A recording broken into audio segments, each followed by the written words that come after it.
I'll send you the link once it's on. Yep. Right, it should be live now. Right, it's on. Oh, I've just got a watch my back. Could you put? Yeah. Yep. You probably have to wear that. I will. And attach to the camera. Yeah. And then you'll have to put it on. Right, yeah, I'll change your thumbnail and that.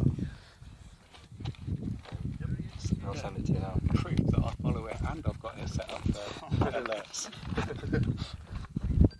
haven't got a new link yet. Oh, it's coming. Right, so first lap. Yep. Around there, so I'll have to come this way. Tell you what, it's going to show off. No, it's fine. I can see there. Oh, here we go, new string. New link. Got it.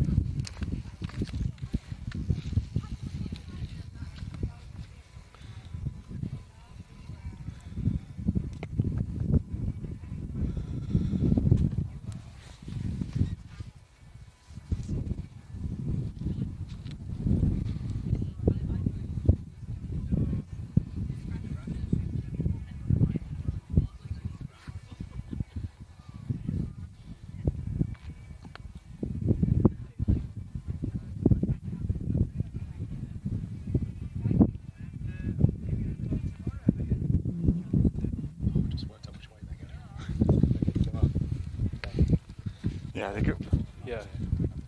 around the grass first, down that far jump line, along the tree line, up down this jump line, turn up the ambulance and up the fire road. Yeah.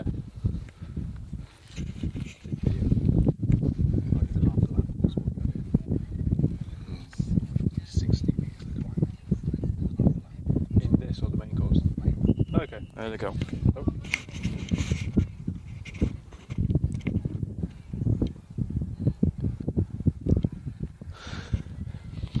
Hello everyone and welcome to the live stream. We are off. First up we have the juvenile and youth female short track race and off to a flying start. They've got a little lap around the field just here before they then roll into the main descent. So everyone off cleanly, which is always nice, and they're going to go into this short climb up the grass, which is minging, I can confirm. It's definitely hard work, but they're making it look easy, carrying some really good speed up. They're going to hang a U-turn and a second drop into the jump line. Yeah, we've got Chase Racing clearly out in front at the moment. So the girls out today, first race of the whole weekend. So the sun's come out, looking good, and they're flying.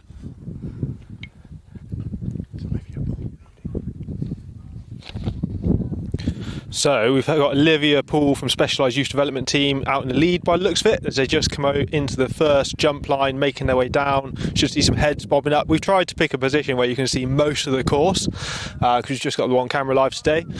But yeah, everyone, it's Olivia Poole absolutely shredding, railing the berms. Bit single filed on there, it's hard to overtake, so most of the attacking action is probably going to happen on the climbs. What do you think?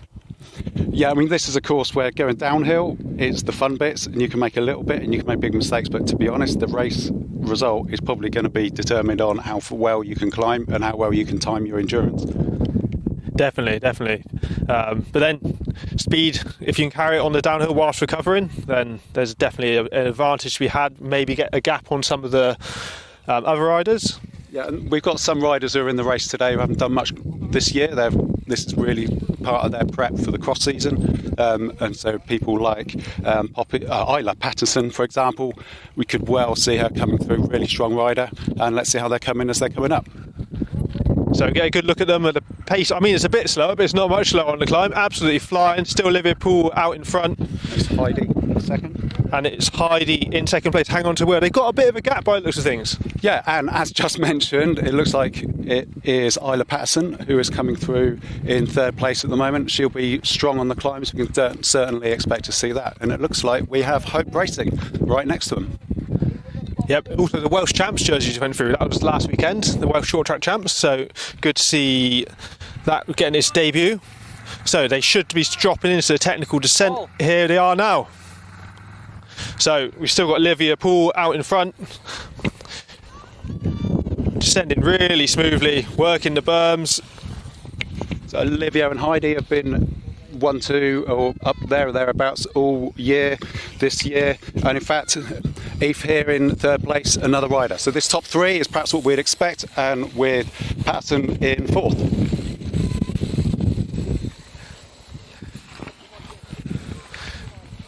So we just see Olivia going to the bottom and Heidi making the U-turn, then back onto this long fire road climb. The legs will be burning. It is a short race, but it's definitely full gas the whole way. Needs to be paced, because if you go too hard at the start, it's easy to blow up, especially, I mean, it is sunny, it's definitely not hot, but it's warm enough to be a consideration. And there in the next race, it looks like we have, just looking over the top here, I think that looks like Florence Brown, of course, from the northeast. So Florence riding for NSP cycling team. So it's a multi-sport club on her way down. I think she was the leader of that race. She's had some good races this year, but first year racing in the mountain bike series. Brother will be out and about this a bit later on today.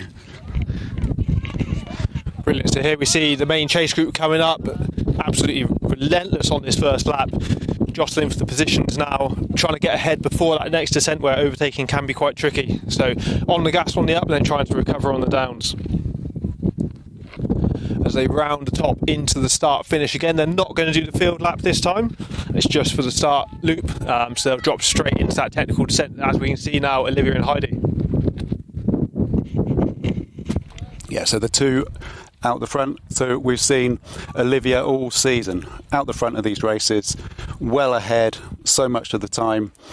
She's been able to have a cracking season and pretty much winning wherever she puts her wheel down. But those behind her, they've been taking it to her. They've been taking it further and further into the races this year, and certainly that front 3.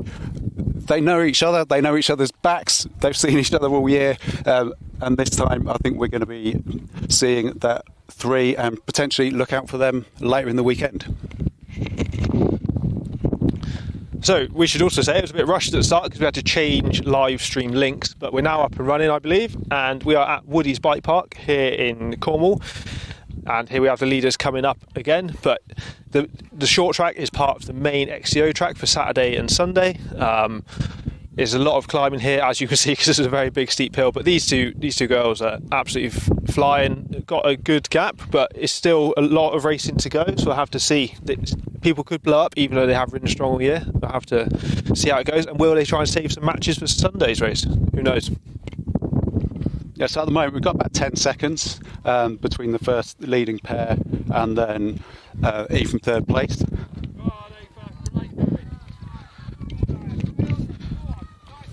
And then this next bunch further, about 10 seconds back. Patterson struggling to stand the back of these 3 by the looks of it after that great start, but all look together, all look well under control at the moment. Just seeing the leaders coming through again on this descent. As you can see, it's quite loose and dusty. There is a lot of grip in the top of the berms, but if anyone cuts a bit low, it's definitely a risk of washing out. And I think just coming the other way, I think we've got the leading Juveniles. It looks like it's Jess Duffield, but they're all mixed up with each other at the moment. Difficult to see. It's always easier to see the very front of the youth rather than the Juveniles. But I think it looks like Cumgar Paragons. Jess Duffield is at the front, we think, but we'll update you on that as and when we can get the numbers right and we can make sure we haven't missed anyone in this big bunch on this short course. So the rider's trying to get a bit of recovery on this descent.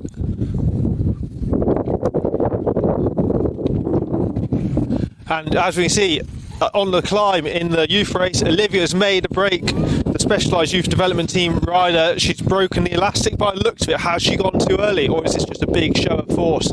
She's been riding strong all year, as Neil said, so absolutely phenomenal effort here. Definitely putting in a big dig. Is it too much too soon? We'll have to wait and see. And we see the other riders coming through here, working the bike, pumping through this section, trying to recover and stand up, get the weight through the skeleton between the turns and the rollers to try and relax a bit, but then trying to drive the bike to generate grip. And here's third place coming up through. still hot on the heels, still very much an open race. So Aoife there in third, she's coming up that climb, and I can tell you from experience that climb on a day like this, the heat coming off of those rocks on the ground, that gravel, it's so hot. It's not just on your back, it's reflecting up off the ground, so you can really feel it on that climb. Even on a so-called short course race, it's going to feel like it's got a very, very long one out there today, I tell you, going up that climb. Definitely, because it's important to remember that it's been sunny down here most of the day, so that ground's heated up and it's now dumping the heat out, even though it's now approaching 6 p.m. here. It's definitely going to be a hot one still. So I believe in the Welsh Champs jersey we have Jess Duffield, if I'm not mistaken. Yep, that's Jess in the Welsh Champs jersey.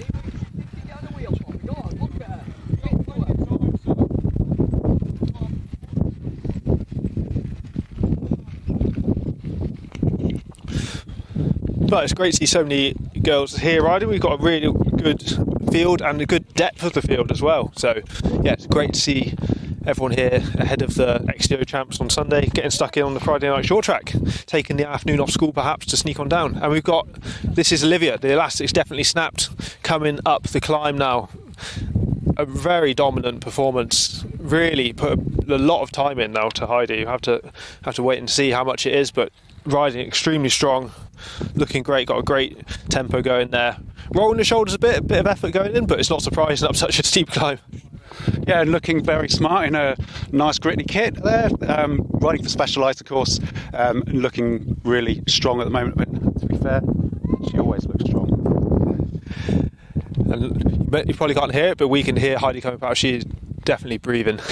So Heidi, Cheltenham Town Wheelers rider, Cheltenham Town Wheelers, cracking club with an amazing youth programme. So yeah, we can see a lot of riders come and go from the club, looking absolutely great. And certainly this year, I think Heidi has been one of her best seasons I've seen her riding so well this year. And then Aoife, Dartmoor rider, so fairly local, up there in third place. But it looks like there's a bit of a challenge coming on from behind.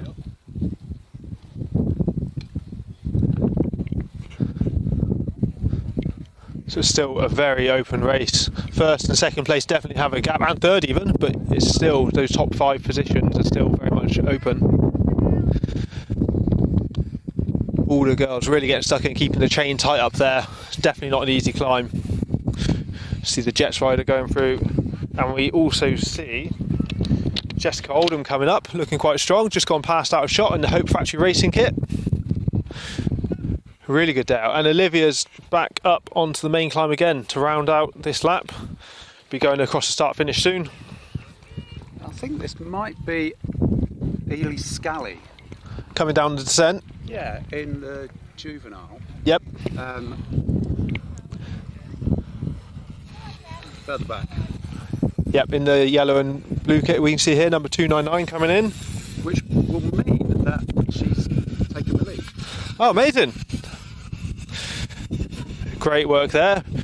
Hardtail, great option for this course because it's relatively smooth and a lot of climbing where weight may be more of a factor than having that full suspension bike. Lots of riders still electing to race full suspension though.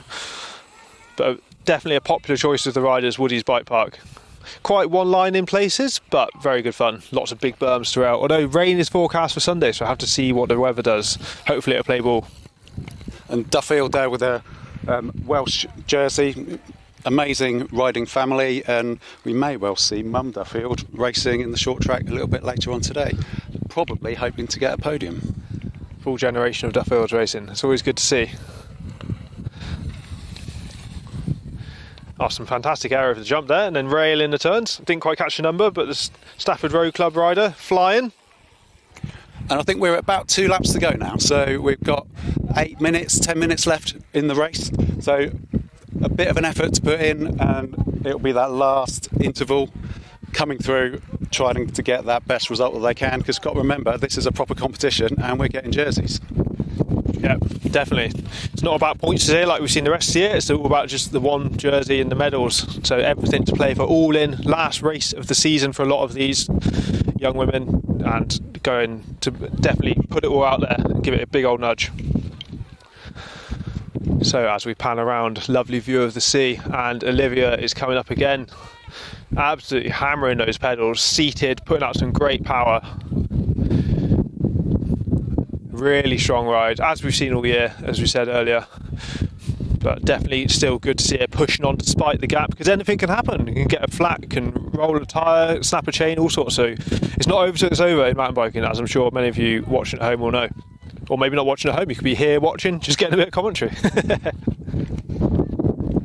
But definitely, yeah, quite a commanding lead at this stage.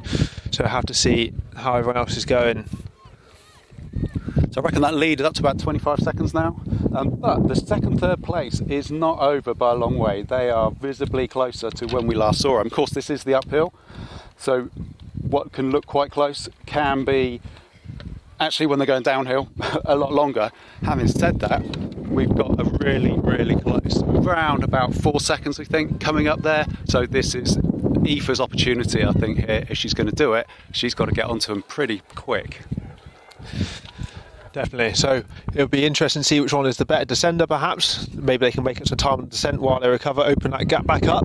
Or the slower descender will maybe try and get in front and block to try and get more recovery and stop them getting that gap on the next climb. So we could see a bit of... So here they come over the top. As we can see, the gap, it's about the same, about 4 seconds. Just trying to really breathe it in now. Ride smooth, pumping their way through. Both looking really strong still, very controlled on the descents. Great inside line there. And then railing that berm after us. Definitely a bit of risk with how loose it is. And here we see Olivia again, back on the gas, into this climb. Penultimate time, looking strong. And there's Emma Knox from Verulam Megan's race team. Now, Emma, we're hearing, may well be the leader of that race, so we haven't got the live timing here, and obviously you can see everyone's mixed in with each other. But it looks like Emma's having a good race, and she's looking pretty strong. And the gap behind, she's certainly got no one on her wheel, let's put it that way. She's coming down, she's going to be taking that 180 at the bottom there. And for everyone riding the short track, just remember, you don't turn right there when you're on the main race tomorrow or on Sunday. Oh, and look at this here, we've got something interesting happening, and I think that's a second, third place being taken right there. We've got Aoife really looking strong, looking confident, and I think taking a move like that at this stage of the race, well, I think Heidi's going to have to dig really deep to respond to that, to be able to get back on. But, this is going to be a fascinating one to see. I think first place, it was pretty much nailed on. Having said that, the second and third is the race to watch for sure.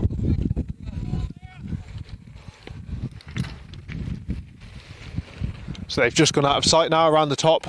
We'll keep you posted once they come back into view about how it's going. But meanwhile, we see some of the other ladies coming through. And we can hear the bell, so the bell lap, with just one more lap to go at the lead. So not much to do, one effort, 4 5 minutes, and then they'll be through to take the finish. We don't know who's going to come certainly second and third in the youth race. We could see the juveniles come through with Emma, but as I say, we haven't got the live timing right here. Yeah, we are pretty sure it is Emma who's now in the lead of the youth race. So quick that out of sight of all of her competitors. And here we see in the youth race, second and third, they're still together going through those turns just there of the first jump line. So when they come onto the climb, we'll be able to see if they're still managed to shake each other off or not. So it could be a final lap battle, and this final climb could be a decider. Here comes Olivia through, still with that lead, riding very smooth now. Maybe more of a victory lap with the gap, trying to back it off and save something for Sunday, but it looks like she's still giving it a good nudge, opening the legs up a bit. So Olivia's got at least 15 seconds and still no one in sight coming in behind. And here they are, the second and third, they are still together. It's still all to play for. Who's recovering, who's really feeling that burn in the legs, who's been fueling right, and who's coping with the heat well. To be fair, I think that the breeze has got up a little bit, so maybe a little bit of cooling, but these two, just have a listen, see how they're breathing. to be fair, they sound better than they did last lap. Got the recovery on that descent. Maybe they slowed it up a bit.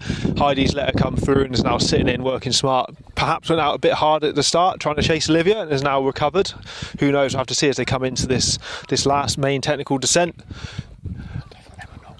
And we've got Emma Knox coming up, leading the Juvenile race, absolutely flying, a commanding lead, and still on the gas, pushing hard on this final lap. Really going well. Great work from Emma there. And then here we see... Yeah, it's Ailey. We called out for leading earlier, but Ailey's now in second, closely behind. I think it is Harriet Butcher riding for Lee Valley. And we've just seen Heidi and Aoife go through. Positions unchanged, so it looks like it's going to be decided on this climb. No one wanted to push through onto the front. They say, oh! Not sure if you can see that, but massive crash. Heidi just went over the bars on the tabletop down there and is not getting up in a hurry. It looks like, well, yeah. Yeah, we've got a lot of flags down there. We may see, well, there's definitely yellow flags. That, yeah. Well, it wasn't on the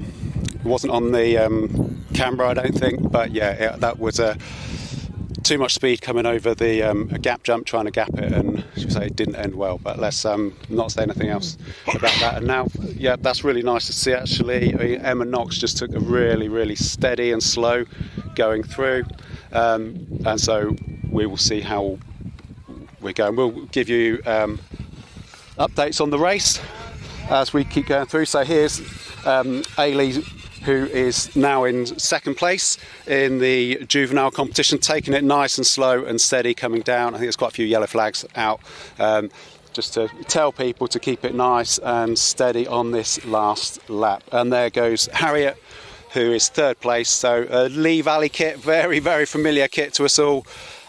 And look at that, we have got Isla Patterson coming down, probably thinking, plenty left in the legs for this, but certainly, I mean, it's just nice to see, I have to say, it's really nice to see these riders being incredibly sensible, taking it really steady coming down here. All the yellow flags are out. Marshall's doing a brilliant job, giving them really clear instructions. So, you know, 10 out of 10 on here to riders, and for marshals, everyone we've seen doing a brilliant job coming down here. So not the way we'd want a result in for the podium to be decided, but I guess that puts Isla, but actually no, it won't Isla, because we had a lot of race since Isla was in third. So it's going to obviously change that top three. Hopefully we're going to be seeing a full complement when it comes to the main race on Sunday, or the XCO on Sunday. Yes, I think that is Amber Malgo coming up, pushing, who is potentially now third on the road. Oh, no, it is Isla Patterson here on the purple in the Ridley. Not sure how the crash has influenced positions. We can see that Aoife is getting some medical attention, which is good. But yeah, never good to see a rider go down and not get back up again. But hopefully she'll be up soon enough. And we see Jessica Alden coming up through. Got a great battle here. Like we said, we haven't got live timing, but I believe this is probably about 4th and 5th position. Both girls looking strong for this final push up the climb. Could come to a sprint finish as they round into the field on the final lap. Yeah, and Jess has to be one of the chillest riders out there, I think, at the moment. You know, she's been racing and following in the footsteps of the family, who are all able to dig deep, able to race hard and race well. And I think if your surname's Oldham, you've got plenty of skills. I think we're just coming around, these riders, the last ones around, just coming up the climb now. So Chase Racing, one of the final ones. I can see a couple more coming through, maybe just one more coming through now. So been some excellent racing here. Looks like this is Florence. Here's Florence Brown coming round again. So Florence from the northeast. Florence, someone who's a small rider, first year here, but having an absolutely fantastic season. She's been at every round, I think, this year. Really enjoying her racing, doubling up, and also going into the Inter-regional youth competition this year. I have to say that was one of the great things this year. Really enjoyed that inter-regional youth. So many of these riders supporting their region, and of course when you do that you get to ride with people you wouldn't normally ride with, and those inter-regional youth riders, you never know who you're going to be riding with and who's going to be a world champion in the future. Certainly looking at the quality of the field today, we could have several here. Definitely. Well, speaking of world champions, we know Evie's racing this evening, Evie Richards, so that'll be something to look forward to in the senior women's race. We also have Charlie Aldridge, obviously not world champion, but another World Cup rider, so it's great to have some of the big names, as it were, showing up, and shows the depth of racing that we have here at the National Champs in the UK, so it's always good to see. So I think we're just the last couple of riders are coming up the climb.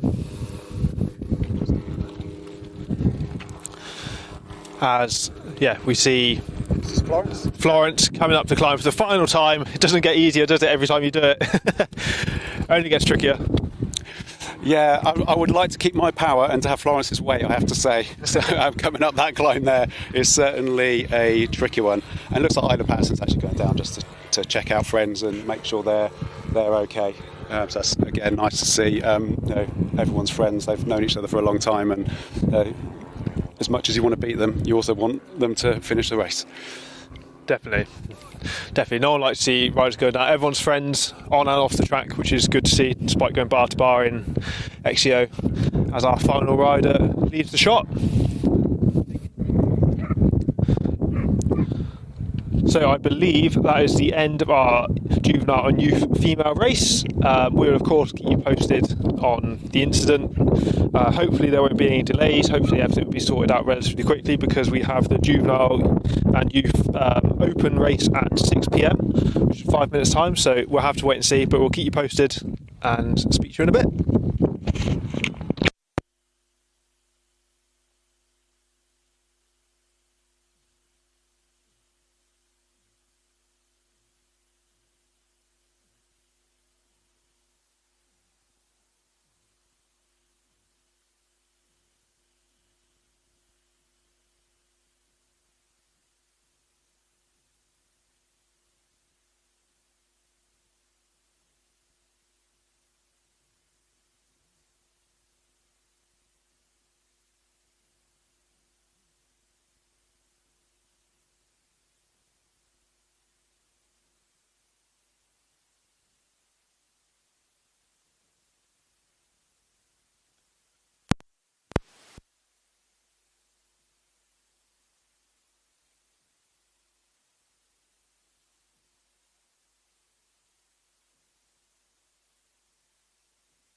Hello, so we're on a bit of a hold just while they clear the track and sort out the downed rider, so the open youth and juvenile race will be delayed probably for another 5-10 minutes or so, but we'll keep you updated. So yeah, go grab a brew and we'll see you hopefully back racing in a few minutes time.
So just a quick update, the medical vehicles are starting to clear out, so it looks like we should be back online soon. So yeah, my guesstimate of about 5-10 minute delay should be correct. I believe the Open have already been gridded, so hopefully we can get rolling soon.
So we've been informed that they actually let the riders go spin around, keep their legs warm whilst the medical is being sorted, and now they're re-gridding them, so hopefully we're back underway any minute. It should be relatively quick. I don't imagine there'll be much of a hold between gridding and the race start, so set down, get ready and we'll be rolling soon.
So they are gridded, we've been informed, and they are on the line, so we're expecting a start any minute now. So yeah, apologies for the delay. We had to sort out a female rider who had an accident in the youth race. She's been taken off to get sorted, which is good. No updates, but hopefully she's in one piece and good to go again on Sunday as we just wait for the open race to get started. So we've got another packed field here, lots of young riders who will be keen for that jersey. Remember, everything to play for today, medals and jerseys on the line. Got a big and deep field, which is always good, so expect some action-packed racing as everyone sends it to get their hands on that jersey.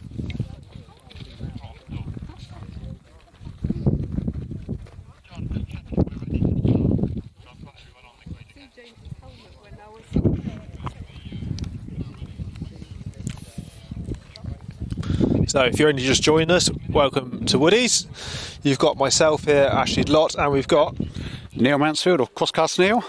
Great to be putting some words to some short track action rather than the cyclocross, which is my normal ground, because a lot of these riders we've seen grown up through their off-road cycling family over the years, so been great to see so many of them coming through and taking part in the short track. I was just looking at the numbers actually. So we've got such a huge field here. Yeah, we've got, how many is that? Like 45, I think, in the youth, and then another 25 in the juvenile. Massive field on this course, which is not that big a field, as in there's a lot of space. Yeah, there's a lot of riders here. So in advance, if we don't mention you, then that's probably, we'll be doing what we can. We'll be doing the best to keep you updated on how people are going. In the last race, we've eventually got to grips with it, I think, as to who was at the front of the juveniles race, but it took a while for things to settle down. Yeah, so apologies, we don't have live timing, so we are trying our best to keep track. We've picked a spot here where obviously we can see the sea, which is lovely because we're in Cornwall, but also where we can try and see most of the course to bring you all the action. However, it does mean it's hard for us to see numbers because we kind of get a lot of side views of the riders, but we'll do our best. And yeah, really excited for this. There's some very speedy lads in this race. Well, there's speedy people in every category, but this will be definitely one to watch and action-packed, I imagine, with a number of riders as well. Every position will be fought for. There'll be some sharp elbows, I'm sure, but also some laughs and some smiles, which is what it's all about. Yeah, and there's always people that come in out of the blue for national champs. We saw it in the last race. And I think later on we're going to get Helen Patterson. We had the Pattersons both racing this week. Oh, and we're off. We got the first of the races which has started. So this will be our youth open race, and everyone's bunched together. Hopefully get through all this cleanly. They got a nice wide start, which is good, into this big open left-hand turn, just to let people spread out a bit, and then they'll go into the first main descent. So it's quite tightly bunched. You see everyone attacking now to try and get into that first descent first. Once you get into that, it's quite hard to overtake. Yeah, it's looking different. I think that looks like Noah White making a little bit of a move there, certainly in that front bunch.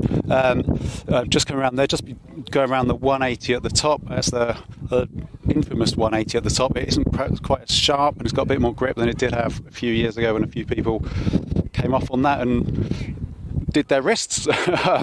But we can see them again back into view, and they're going down this downhill, really fun downhill, really tight. And I think it looks like it's like Gus at the front. I believe so, yep. So out in front, taking an early lead, controlling the pace down his descent. Everyone's down in one piece so far, which is always nice to see as well. As they just disappear out of sight. So we've got that main descent where we'll catch the riders, and then we'll see them come up this climb, down the other descent, and then up the main climb. So expect the action to happen on the climbs you're overtaking, because as you can see, it's quite single file on the descents. And Gus Lawson has been so strong all season, riding for a pedal power race team. There is another pedal power out there. It's not the one from Loughborough, but this is a separate team, so pedal power race team. And they'll be just coming up the climb in a moment. And there we see them. They're just coming through here, coming up the climb. Nice bright white helmets, making their way up. All look fairly steady at the moment. No moves being made at the moment. Just power, power, power as they're coming up. So I believe in second place that is Noah White on Gus's wheel, as we see everyone filtering through. It's still very tight, no real big gaps opening up yet, every position being fought for. We've seen a few overtakes coming through, a bit of action. Everyone's slotted in. This is one of the main opportunities to overtake before they then get into the second technical descent, as we follow them up the hill and we see the leaders. So Gus still in that first position, coming over the top. Yeah, and I think they all had a single start here. So as Gus comes through, and we've got the Shibden, the two different Shibden teams, the Apex and the main Shibden team, and there's a few people taking some spicy lines coming through, not necessarily following that classic racing line. No, they're searching for alternatives, so inside in the turn there, a bit more risky perhaps. And it looks like Isaac Vickery there going through in the rotor kit, expecting it to be right near the front of the Juvenile race. And shout out to the Leos rider going through. That's not a very common team we see, but it's great to see them out racing on the XC side of things as well as the gravity. And this is a chance to look at who's styling it up through here. So everyone seems to have been making it through quite nicely. A few people styling it up more than others. Yeah, Shibden, well, that's what you'd expect really, isn't it?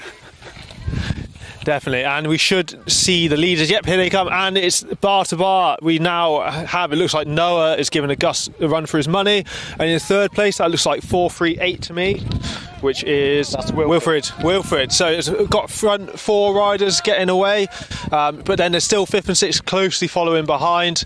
Some other riders bridging up. Now this is their main chance, so riders will give it a big old nudge up here, trying to get past people ahead of that technical descent. And I think that was Jamie Bruff from Matlock, absolutely storming up that climb there, over at the other side. I didn't see his number, but so much energy going up there. Let's see if he can keep it up lap after lap. So we have the juveniles and the youth mixed together, so it is a bit tricky to tell who is who, but we'll try and work out where your juvenile leader is as well. We'll keep an eye on that. Yeah, I think Isaac's gone through. In the last race, I think that they were up to fourth overall, the juvenile riders in the juvenile female race. Absolutely amazing. So here they are into the technical descent again. We'll have to see if positions have been shuffled. It looks like it may have done. It looks like Gus has dropped to second on that climb, but those front five riders are still really close together. Nothing between them as we come into that climb again on lap number 2. So we'll just wait for them to come back into view. Haven't got confirmation of the number of laps that these boys will be doing. Yeah, so I think the laps get announced as soon as they've done 1 or 2 laps, so they'll get that announced as they go past the start finish, so we don't know what it will be yet. If we find out, we'll let you know. And here we are. I believe that is Noah in front. Noah, yeah. So I think that's Noah taking the lead now. Gus second. And then that's Charlie in third. Little move coming around the outside. John making a move in the sort kit. Definitely those front four lads are cracking on, but there's nothing between everyone. And here's your juvenile leader coming through for Rotor Racing, Isaac Vickery. And then everyone's now getting quite mixed up, but still very close together. With so many riders on course, position for these descents is going to be key as they come over into the descent. So we've got our same 5 riders. Here they are, some very good descending here. See what lines they take. A few insides there from Gus. And then people mixing it up here as well. Hard to see which line's faster. Maybe the inside. It's definitely a bit more risky, but A lot less fun, surely. that is true. That is true. Then maybe you're going to hit that left-hand turn a bit harder. There's Isaac going through now. Taking the wide fun line. Keeping the speed and the grip. So lots of riders still flowing through. No one down as well, which is always good to see. Everyone still nice, clean racing. As the leaders have now finished the second descent and they're on to the climb again. Yeah, some of the riders further back in the field. We just had Joseph Brown come through for Gritty Race Team with Jamie Bruff, so they would have started together. They were looking quick, they were looking like they had plenty of gas. And some sprinting coming on. It is kicking off. You can see Gus is now on the front. He's trying to snap the elastic. He's got a group of 4. Couldn't quite catch who was on the orange Santa Cruz, but it looks like they're starting to really push on and distance the rest of the field. But it's still a lot of racing left to go. Here comes Isaac in the juvenile race. You can see how far forward he is. A phenomenal ride by him, and a lot of the other juvenile riders as well. Like riding really well considering their age. And here's the chase group. Yeah, and another big attacks coming on up the hill there, so the riders are clearly seeing that the uphill is where they've got their advantage. So a couple of riders coming up, really putting in hard gas in there. So from Shibden, from their riders, there's a lot of Shibden riders as always. Good to see the Yorkshire team coming down all the way down to Cornwall. Of course, a lot of people spent a lot of time driving and coming down here. Right, we're back down onto the downhill. Lee's coming through. It looks like Gus has got a bit of a gap opened up, perhaps. I'll have to wait for them to come back into view. They gave it a big old nudge up that climb. And then into that first descent. They haven't done the field lap now. They skipped the field lap. That's just for the opening lap, just to give everyone a bit of room to shake things out off the start and try and reduce the risk of any incidents. So we should see them coming into the climb. This, of course, is part of the course we will use on Sunday. I said course a few too many times there. So they will be getting familiar with this section, but also trying to save the legs a bit for Sunday as well. However, it is a definitely full gas effort. Gus in front, and then we have Noah in second still, I think. And then we have Charlie in third. I didn't quite catch who was in fourth, but still very much anyone's race. We have lots of other riders coming up through as well. It's hard to see over the hedge exactly who they are. 474, that is one of our... That would be a late entry, not listed. Yeah, late entry, not listed. Having a great ride though, nonetheless. And then we've got some more riders coming up through, riding really strong. So there's Isaac, suffering a bit maybe after that big push at the start, but he's riding strong, it looks like, still in the lead. And here they come through, the leaders. Great riding. So it looks like Isaac may have burnt his matches a little bit too early there, was not looking that fresh coming up the hill that time, and I think he may have lost a place there.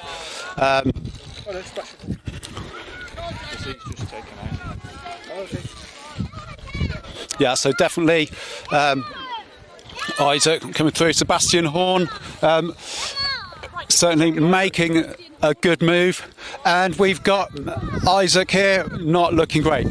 So he's lost a bit of time. He's really got to have to regroup now if he's going to be able to respond to that. Coming up behind though, we've got a big bunch of riders who are trying to chase him down. So we had Sebastian Horn taking Isaac, and then here's our youth race. Still the 5 riders really pushing on. Gus driving the pace at the front, maybe trying to make sure he holds that position into the descent and trying to really push on. It is a little bit of a breeze, so there will be some drafting riders have to think about. They're trying to sit out with the wind. It looks like it's mainly a tailwind for that descent, but when we get into the field, it will definitely be more of a wind to deal with. As you can hear, the fans are loving it. Lots of good cheering.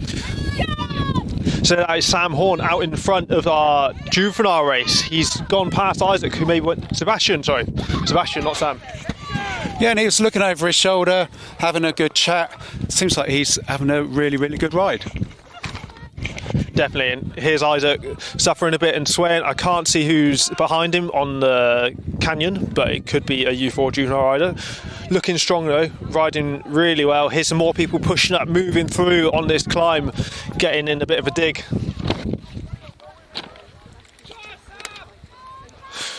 So as the lead youth riders come down the first descent, it looks like we've had a bit of a shuffle of positions as they just drop out of sight. We'll have to get an update on where they are as they come round into this climb again. Action-packed racing. It's great to see 5 riders all keeping each other honest, really pushing on. The sun's gone in sadly, there's a bit of a breeze picking up, it's getting a bit chilly. And here we've got a rider still cracking on, riding really well.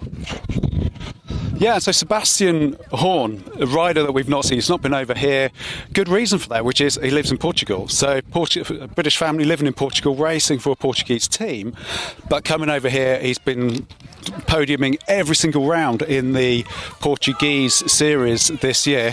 Thought he'd try his hand at the British Nationals, and certainly showing that Portuguese riders and Portuguese riding is certainly doing something great for him. He's here with his brother actually, Rudyard. Rudyard's a bit further back in the field, not expecting to be up with his brother, but certainly the two of them, people to look out for. A couple of riders doing incredibly well. So Sebastian, look out for him. He's kind of in this yellowy kit just coming up through here. So great ride, looking over his shoulder, seeing who's behind. Maybe he's a little bit surprised that he's managed to get through Isaac.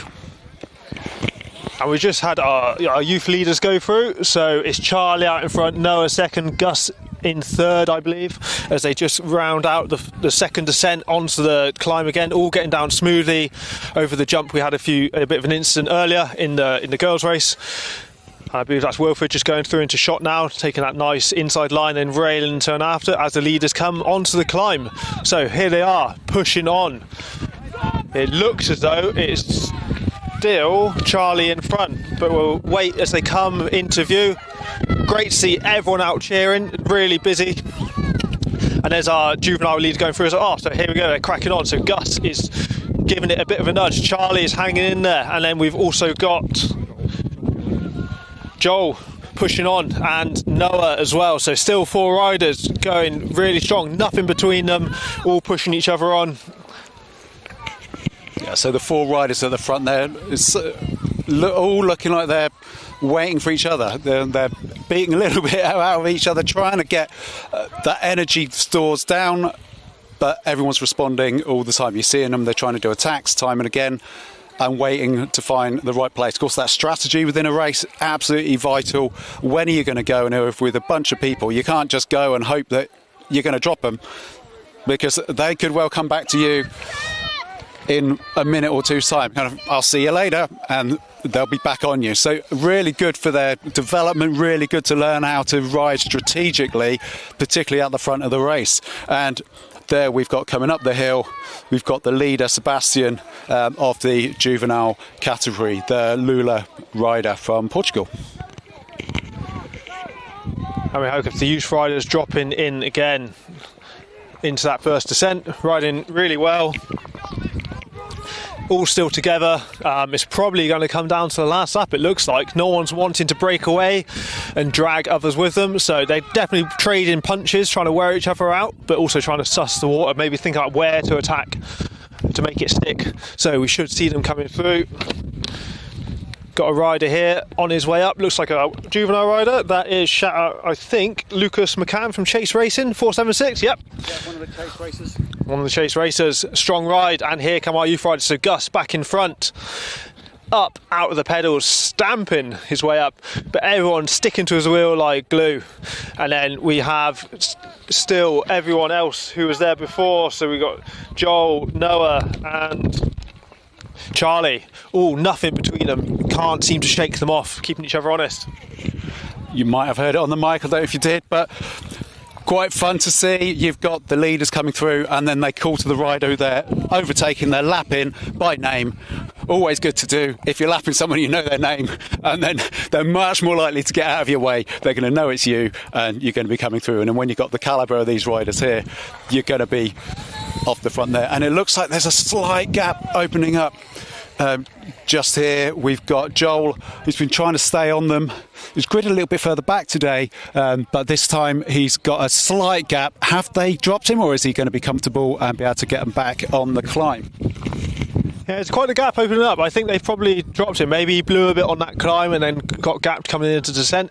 As we see some of the Juvenile riders coming through now, riding really smooth. Some great descent in it, as well as some of the youth. So it's great they're mixed together because they can get experience of racing one another. It helps the Juvenile riders step up as we begin to see our youth leaders coming in to the shot on the climb.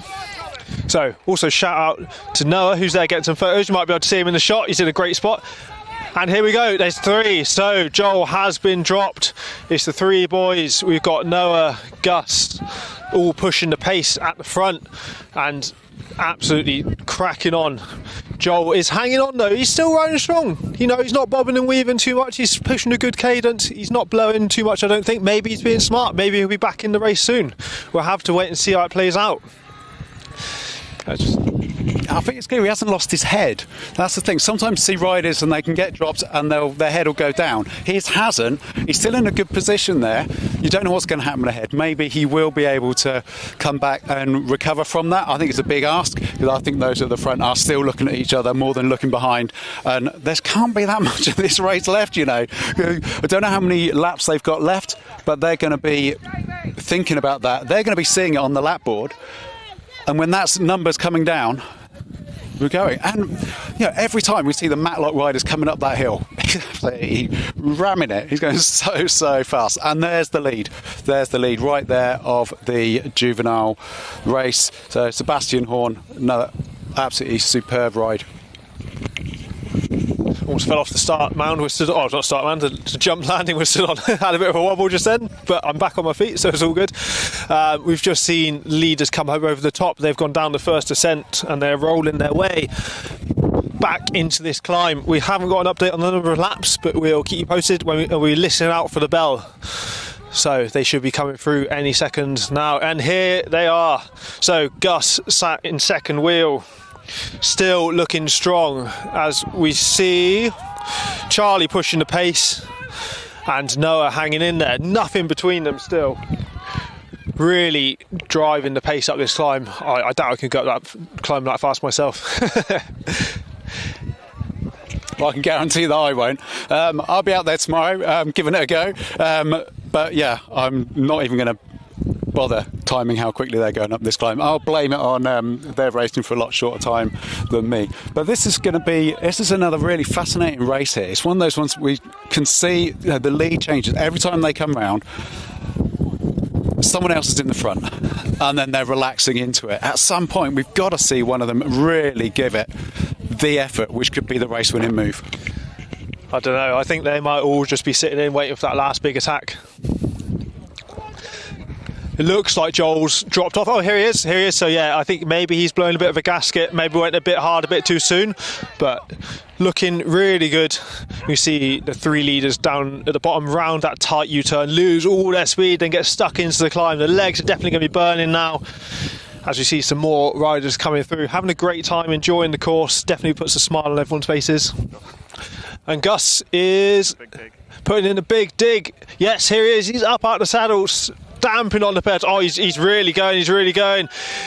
It looks as though he's dropped him. He looks.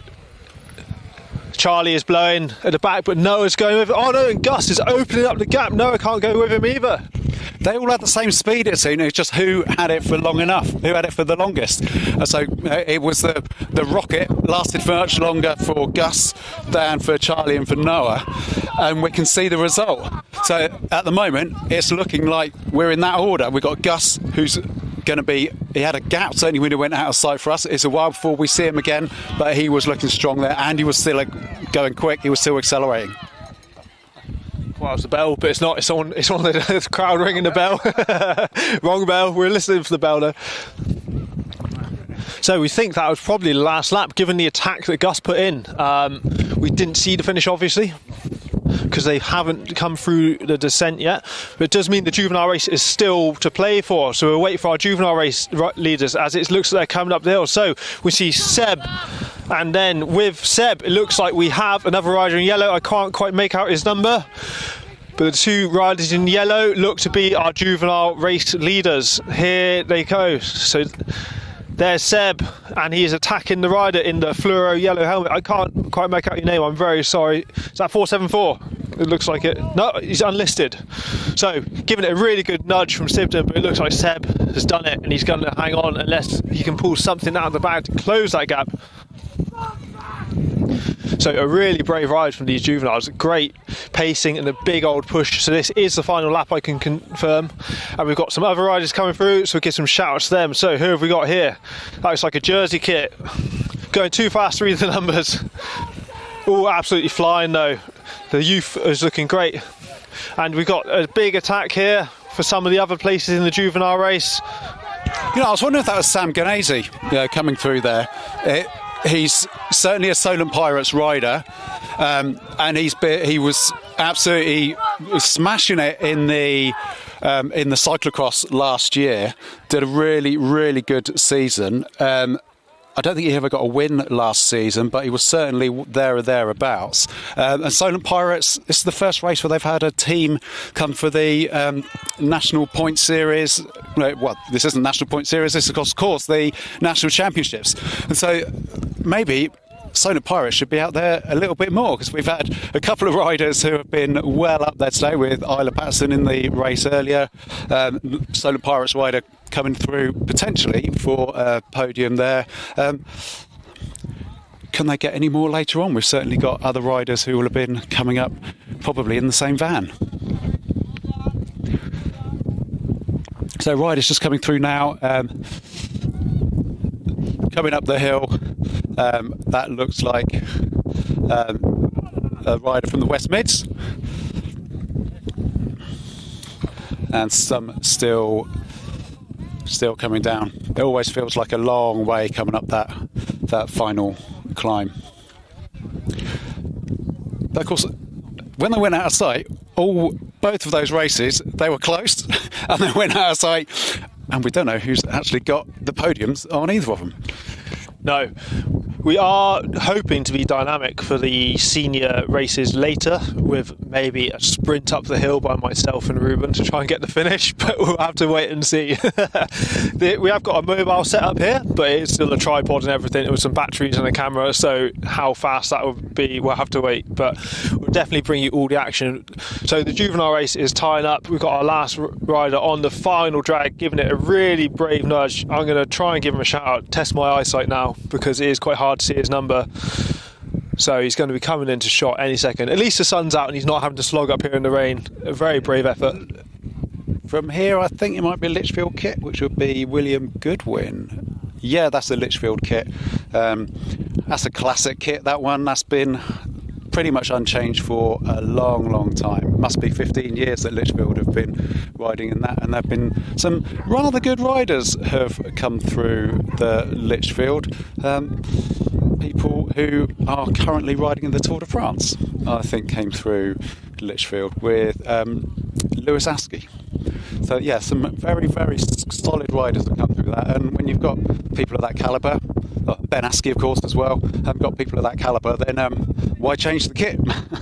Definitely, and obviously Will doing a great ride, and perhaps a future tour rider himself. A strong ride up that last drag. It is not easy when you've got that deep on that many laps, and we've just heard the whistle for gridding of the Masters female race, which will be up next, so stay tuned for that.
And we are off.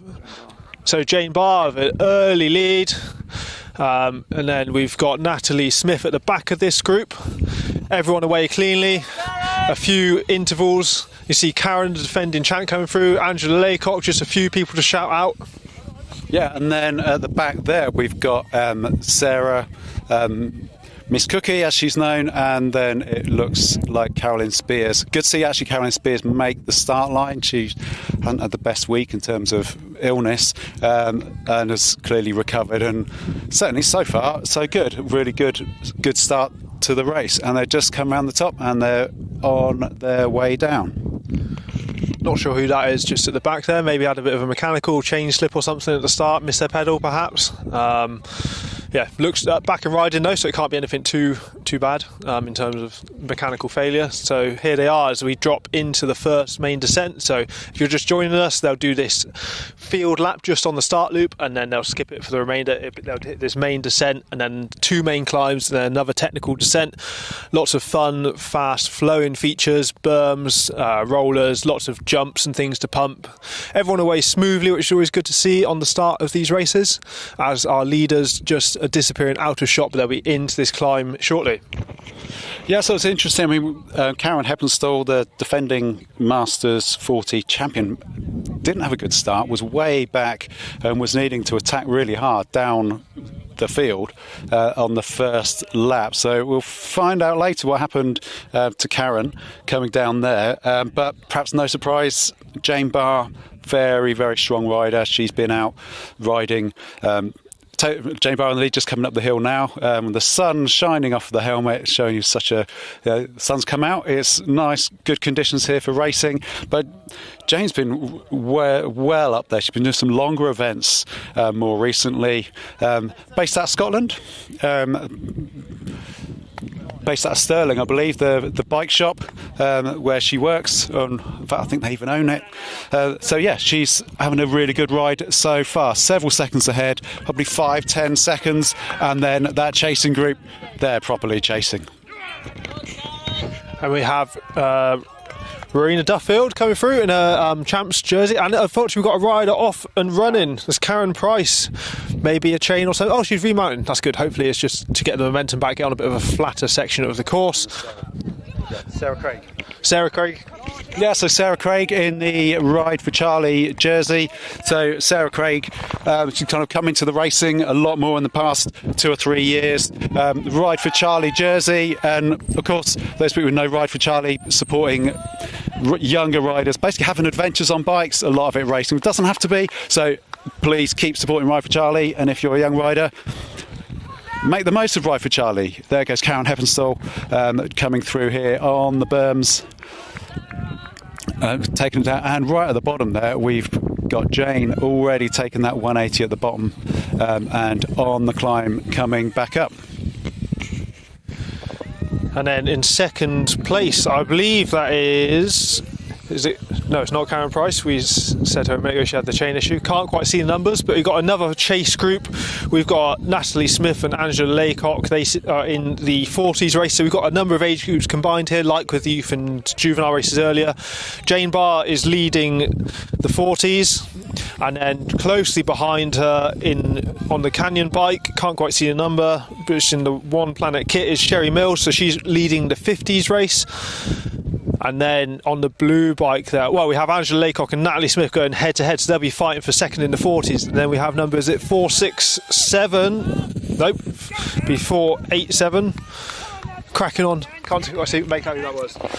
Yeah, so up there, that's probably Helen Patterson you're talking about. So that's a Ventrex race team. So used to be Montezuma's, changed their name this year to Ventrex. So Helen is the third. They are heavily involved with Solent Pirates, and in fact 2 of the Solent Pirates riders we were talking about earlier, in fact one of them is Helen is mum of that one, and so they've come over here. So Helen, really a cyclocross specialist, but very, very good on the mountain bike as well, and has been in the Southern Series, and they've even been organising some really interesting races this year, talking about doing like, you know, the equivalent of like mountain bike 4-cross, all kinds of really exciting stuff, but really good development. You know, they've taken on some amazing riders over the years, some of those riders still out there riding on the pro scene, but yeah, they're a really impressive bunch coming through there. And that looks like Carolyn Spears coming here. She's one of our Masters 60 riders with a big smile on her face. Absolute legend, Carolyn Spears. She can ride stuff that is, she can defy the laws of physics, Carolyn, on a cross bike. She can ride stuff that literally no one else can ride, and she just gets on with it and does it. And amazing rider, really, really good rider. Coming up here, we've got the other two kind of coming up at the back of the field.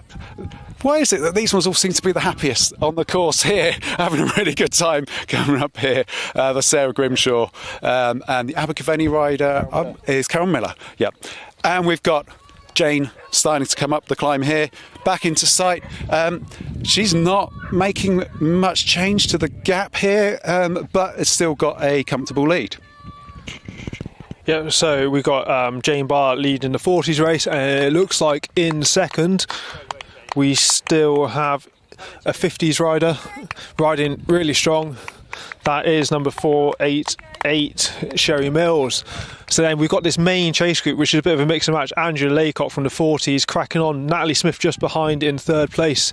Between them, we have, I think that's the event chase rider, yep, that we mentioned earlier, that Helen Patterson. And then we also have Karen Heppenstall as well, just hanging on to the wheel here, trying to get back onto the wheel of Natalie Smith. This is definitely a spicy climb. They're all pushing up. Yeah, what's really interesting with this is we've got these categories and they're all mixed up with each other. So my rider, Karen Heppenstall, rides for the same team as me. So she's in with this group of 6. I think they're about 6 in this group up to here. So Sherry Mills coming down here. But yeah, Sherry taking that inside line there. We'll just be waiting for the next bunch coming through. But yeah, so we've got this group, and it's difficult to pull apart who's in the 50s, who's in the 40s, and certainly some of these may end up having a bit of a surprise podium, which actually I seem to recall happened at the World Champs in one of the Masters a couple of years ago.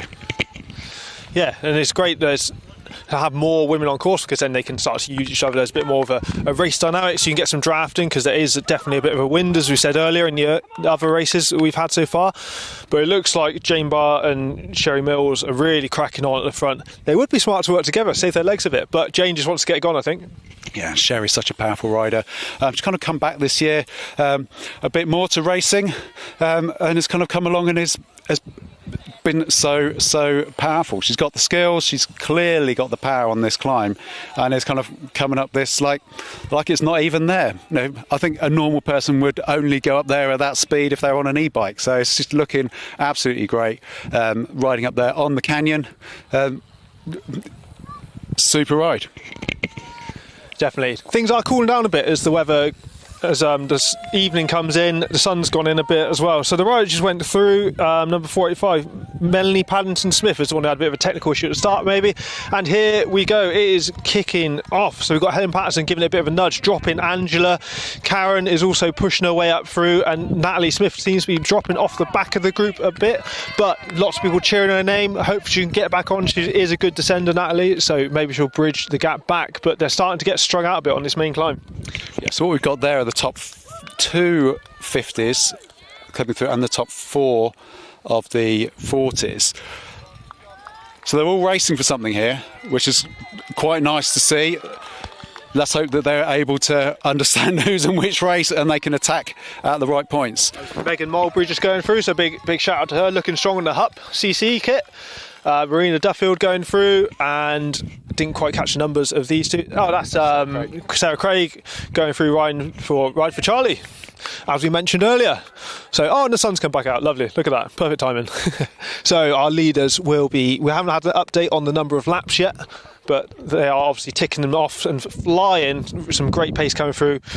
Here's Melanie riding through here, and didn't quite get who that was on the S-Works, but everyone's still looking strong, and it's still very tight racing, particularly for this main chase group we have. Sarah Grimshaw rolled in through the descent just past us. Big shout out to her, looking strong, riding smooth. And here you go, Jane Barr is coming up the climb again, making it look easy, riding a great tempo, really cracking on. Looks quite, she's trying, but she definitely looks relaxed and controlled. And we've got Sherry Mills chasing. Our gap's staying fairly constant, so definitely motivating for each other to push on. I don't think that gap's staying constant. She's opened that up by must be 10 or 20 seconds over the past 2 laps. But it's what you say, why would either of them need to do much here? They're not actually racing head to head. Sherry looking great on the climb, Jane looking great on the climb, and no one else is in sight. No, they definitely got daylight, and here we go. Here comes our chase group. So that looks like... Is that the army kit? Yes, that's the army kit of Angela Laycock. And then in chasing on, we've got the Monzuma Adventurex, Helen Patterson, and then on their wheel they have Karen and Natalie Smith. Being gapped a bit now, but still hanging in there. So it's these 3 riders that are going to be fighting for those final podium spots in the 40s race. So you've got 2nd, 3rd and 4th all there. Here comes Natalie, and then also we've got number 482 in the 50s race. We've got Ruth Miller riding strong. Really tough climb, and then the XCC rider we mentioned earlier, Megan Mowbray. So looking good. As we've just had the leader, we've just had Sherry go past our camera on the descent. Jane Barr is now cracking her way back onto the climb. Again, that gap is going out, as Neil said. In terms of both Jane's gap down to Sherry, but then also the gap they have on the rest of the field. As our chase group is coming onto the descent, so they should drop into shot. It's still Angela in front, and we've still got Helen 2nd wheel and then Karen 3rd wheel as they all ride through here nice and smooth. Yeah, now if these can stay in these positions here, that is our podiums for these 2 different categories here. I think the only person is Natalie Smith, who's just coming through. Natalie's the one who is really fighting to get on them. So she's in 4th place in the 40s at the moment.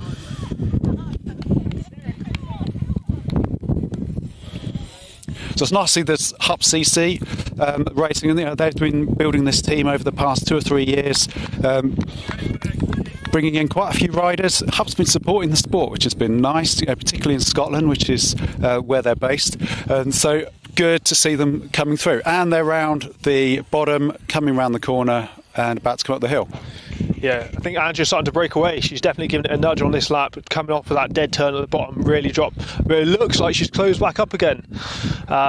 Who is it pushing on? Oh, it's everyone. Everyone's back together. Oh, it's Karen coming through on the inside here, on the right, closest to the camera. Helen also trying to get on there. So this here we have is packed, isn't it? So that is 2nd, 3rd and 4th in the 40s race. 2nd in the 50s and 2nd and 3rd in the 40s. Karen is looking strong up the climb there. I mean, this is the thing. You've got Angela Laycock, who's from the army, and we've got Karen, who is always really strong on the climbs. And the 2 of them, they race head to head all the time. They're very familiar with each other. And so I think we can see that both of those they could well not exactly work together, but they certainly will got the respect for each other, and they know that they're going to struggle to drop the other one. And then up the hill here we have got Rowena, so Rowena Duffield, I think they're going up the hill there. That's a bit further back than perhaps we might have even expected, but having a good ride. Up the hill there, maybe she's saving her legs ready for Sunday, because certainly she's someone who could take it on Sunday. Then again, anything can happen, so it's always worth pushing. As we unfortunately saw in the youth and juvenile female race, there was a crash, so the podium positions got changed. We don't have an update on the rider yet, but we haven't heard any bad news, which is good news. Yeah. And here comes Sarah. Sarah's been caught and lapped. So come on, Sarah, is Miss Cookie, as she's often known. And if you look on the detail on the side of her bike, you'll see that it says Miss Cookie. I think it's just that she makes good cookies, but and I can vouch for that. I mean, who doesn't love a cookie? And we have Sherry Mills coming up the climb. Jane Barr dropping into the descent again. really smoothly riding. Interesting to, well, she's a phenomenal rider, but we were just discussing offline that she's been doing a lot more of the longer stuff, but she can still send it on the short stuff. Still clearly got the power there. Yeah, and she takes it, she's really controlled. She's not sending it and getting the whips and getting the air. She's kind of squashing a lot of the jumps. She's keeping the speed, keeping it well under control, and she's doing just what she needs to do. She's certainly not taking any risks there. Last year, I think she was second in the marathon champs in the 40s last year. So certainly a very, very good rider for the long distance as well. Sherry Mills just coming through, leading our 50s race with a good gap, and here comes our I've forgotten it's a Welsh club. What's it? Abergavenny Road Club rider, who is chasing Carolyn Spears. Yes, yeah. So Abergavenny, she's one of our more mature riders, more experienced riders, and in fact, Carolyn Spears is just on the climb going up. It looks like Jane has just lapped Carolyn. Now here comes the three chasers coming down the hill, and they were going so hard, going up the climb. They're just coming down past last time, but it's kind of come back together again. So kind of quite surprised actually. I thought that it would have split up a little bit, but they're looking like they're pacing each other. Yeah, I think, well, maybe Angela is trying to get in front and control the descent each time, perhaps. Because, yeah, she tried to have a bit of a nudge on the climb. Maybe she's realised it's not going to break that elastic and is now trying to control it on descent and set up for another attack on the climb. Because Karen was looking the strongest climber, perhaps, out of the bunch, but we'll have to wait and see. Helen's still looking strong, although she's been gapped a bit now. We see some other riders coming through. We've got Natalie Smith from Altera Performance with a great ride in the 40s. As we pan around, we see Sarah Cookie climbing strong, still going really well, and we see the chase group now. So it looks like Karen has attacked with a phenomenal pace, just gone behind the jump but can't quite make it out. Yeah, that was amazing. Karen really put in a big push there, but it looks like there's been a solid response. It's absolutely fascinating to see here. It looks like Angela had something in the tank there. So Angela clearly wasn't riding at 100% on that climb just when Karen put in the push. She's getting so much support from the side of the road here, but they are so close together here. Karen, of course, at the front, she's got that slightly higher cadence. She's using her power, using her multi-sport expertise. She's just back from the, I want to say Worlds, or was it Europeans? Got a podium in the Xterra just a couple of weeks ago. So clearly on form, clearly got the strength on the running and the swimming as well. Can she make it and keep in that second place up the climb? So lots of action going on here. Natalie Smith and Marina having a bit of a battle. It looks as though Jane is coming up the climb again. So our leader, we still haven't had confirmation on lap numbers, unfortunately. But here is our 40s leader, Jane Barr, absolutely flying up the climb. Riding really strong. The sun's gone in, the wind's getting up, it is chilly, the jumper is on. But I'm sure these ladies will be glad of a bit of a drop in temperature and cooling down a bit. As we've had some action-packed racing. The closest racing I think we've seen so far is in the 40s race between Karen and Angela, who look to still be together. They'll be coming into shot soon. Jane Barlow round in the top, a commanding ride, looking strong, riding on the Liv, which is obviously the female version of Giant. Really popular bikes and really good bikes. So yeah, really strong ride for Velocity CC, railing the turns, nice and flowing, getting some good recovery on that descent, and a big old gap. We have a rider climb up there, can't quite put out a number, is that 483? So, no, it's definitely not 483, but shout out to you. Strong ride, looking really strong, getting a good cadence up the climb. Definitely not easy, especially when you're by yourself as well. Oh, and it looks like we've had a crash. It looks like Carolyn Spears has been down. She's just ridden past on the climb covered in dirt. Looks to be okay because she's back up and riding, but yeah, definitely had a bit of a sit down. And we've got Sherry coming through, leading the 50s race. Has lost contact with Jane, but still pushing on really well. great descending, taking that inside line and getting a nice wide set up to that berm and railing it around. Jane up out of the saddle and climbing. Maybe this is the last lap because she's giving it a bit of a nudge. Yeah, she certainly is. I think tomorrow her partner Wayne, who's actually a New Zealander, so he's not eligible to race in the British National Champs competition, but he's in the fun race tomorrow, so you look out for him. He's a very, very quick rider. Here comes Carolyn. Carolyn certainly has had a little sit down at some point, coming down, taking it very steady. Oh, she's gone right over on her back as well, so not looking good. So hopefully no harm done. She's pretty robust, but here we've got that race for second and third in the Vet 40. So current defending champion, because the race isn't over yet, Karen Heppenstall is in third place, and this is exactly where they were last lap. Will we see Karen try once again to put in that big attack right at the bottom, or is she going to try it a bit later on up the climb? The thing is, the last 2 laps she's been the one ahead out of that pair as they've gone around the corner into the finish. If she can do it again, of course, I think that's going to be the checkered flag. Definitely, and they seem to be giving it more of a push just up, so I think this is the last lap. I'm trying to see if Jane has come down the first descent again. I don't think she has, so I believe this is going to be it. This is going to decide second and third. Angela sat on the front pushing the pace. Here comes Natalie Smith on the descent. Karen is hanging on though. Angela's riding the more controlled pace. Karen's grinding a bit harder, the upper body's moving a bit more, maybe the fatigue is showing, both on KTM bikes, which is really interesting.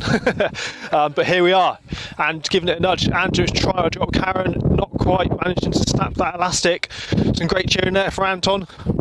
I think that Karen is looking like she's ready to go. Now, Karen's on a hardtail, which of course could give her that slight little bit. She's going for the attack, but no, the response has come.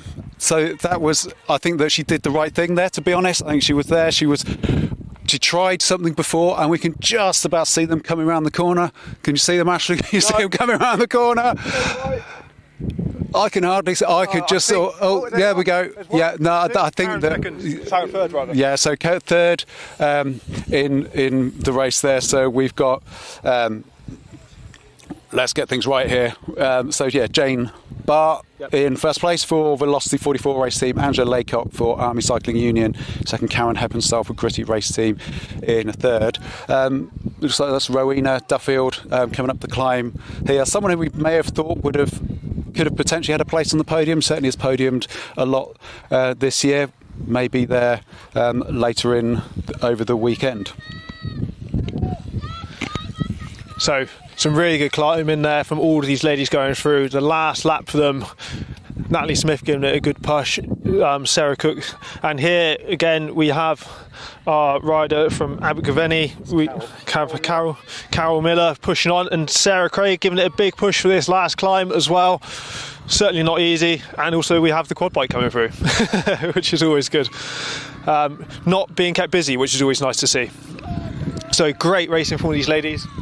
Yeah, and no worries on that. The quad bike coming up, very happy, not doing any duties as far as we can see. So it doesn't look like there's been any injuries on the course. But the last few riders making their way round. So another brilliant race there. And it has to say, this is the Masters female short course. So a category where we've had great racing over, all of the 3 categories there. And it's an event that perhaps we wouldn't have seen a decade ago. Well, certainly not a short course. And so the participation is growing and growing and growing. Now, if you're looking at this thinking, I couldn't do that and I could be in one of these categories, well, actually, why not give it a go? Short course is a really good way to get started. And you can see in here, people giving each other respect. And even those at the back have got massive grins on their faces. And in fact, if the proof of the pudding today is those who are right at the back seem to be the happiest of the lot. So they certainly seem to have a lot of fun out there. And this course in particular is a really good course. So being a Friday, it's a little bit different. But this weekend, of course, National Champs weekend, will be moving on to some of the other categories. So the Masters men will be tomorrow, and then the elite categories, the UCI categories, as we would sometimes call them if it was a regular weekend, are on the Sunday. So I think some really good results there, really good racing, I thought that. Yeah, definitely. So we're just waiting for the Masters race to get gridded. So yeah, stay tuned for that. We'll keep you posted when it starts. Have a lovely view of the beach.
And we are back. So welcome to the Masters Open race.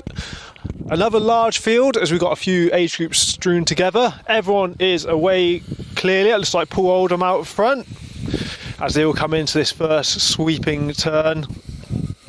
Everyone clean at the moment, which is good to see. So if you're just joining us, this is the short track. They're just doing this start loop before they'll then drop into the main course, which consists of 2 technical descents with some berms, jumps, and, well, yeah, that's kind of about it. Berms and jumps at Woody's, a big bike park, and then some spicy gravel climbs. Yeah, certainly spicy climbs. They're pretty tricky. As you come across there's a kind of a traverse across the bottom here after they've gone round and down over these jumps that you can see, and there's a little bit of a tricky step up at the bottom there where there is no right line. There's several ones that you can choose from. They're coming down, obviously all together at the moment, everyone looking like they're keeping it clean.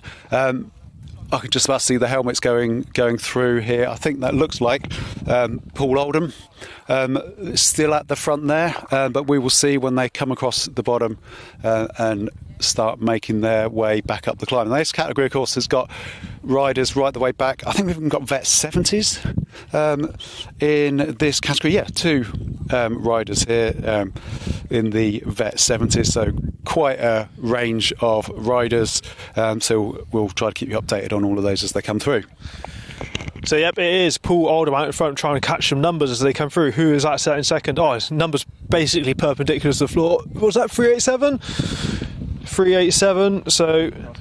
No, 382. Okay, so that was Sam Humphries. So he's in Masters 50, which is a different race, and everyone else coming through. Here's Nick Craig, number 381. Everyone bunched together, so it is a bit tricky to keep track of who's who and what is what, but we'll do our best. Yeah, Mark Chamberlain, he's been finished ahead of Nick Craig every round this year on the full course, and was a few places ahead of Nick Craig, as he came up the climb last time. So Oldham, great rider, national champion in the past, still taking the lead there. And there's Mark Chamberlain coming through, and Nick Craig, next rider coming down. And that looks like Ian from Shibden. Yep, everyone's still going strong and smooth, which is always good to see. Here's Gaz Hurst rolling through. Yeah, just behind Christian Orcott. Christian Orcott taking the sneaky line there. So Christian, rider with bag loads of skills. This is the type of course that I don't even know if it's technical enough for him, really, but certainly he'll be doing well here. He seems to be... It lives at Cannock, particularly around the time of the Cannock Chase round of the National Points Series. And coming up the climb here, we've got Paul Oldham. I must say, his bike's looking rather nice there, and with his Hope kit and all of his Hope tricked out parts on it. Definitely. And then here we have Andy Weaving giving it a big old push in the 60s race in the TY Cycles race team kit. Looks to be giving it a really good nudge and perhaps leading that race. So that's great to see. And there's Nick Craig as well, rolling through, looking strong. So we're waiting to see how many laps we've got and keep you updated on that front. We can't see the start finish directly, but we'll try and do the best we can. So it's clouding over, cooling down a bit, which everyone will be glad of, I think. There's a few packs definitely settling in now as the riders get dispersed. Some of the, regardless of age group, the faster riders will try and bunch together to work together, as there is a bit of a wind on some areas of the course as we roll around, and our leaders are back into the first descent. So we've got Paul Oldham still in first place. In second place, it looks as though we still have... Can't quite see them now, they've gone, but they're all upright and close together. Paul Oldham really driving that pace out the front, and a few chasers coming through as well. Yeah, so Paul looking comfortable. He was riding every round of the short track in previous years, but because a lot of the riders here aren't that familiar with the short track, because the short track and the Masters races for the National Series have been put on the same day now. So this year Masters racing has been on the Saturday, which has been a bit of an experiment, but it's just meant that it's made it very, very difficult to race both of those at the same time. Is that Stuart Crooks with Paul? No, Sam Humphries, I think. Sorry, Sam Humphries. And there's Mark Chamberlain, leader of the V50s, making his way through. This is going to be interesting, actually, because they had the same start. And how far up is Mark going to make it? And it looks like Ian Taylor has got onto the wheel of Nick Craig now in the second and third. I think there's. To be honest, I'm assuming that they're second and third in the 50s.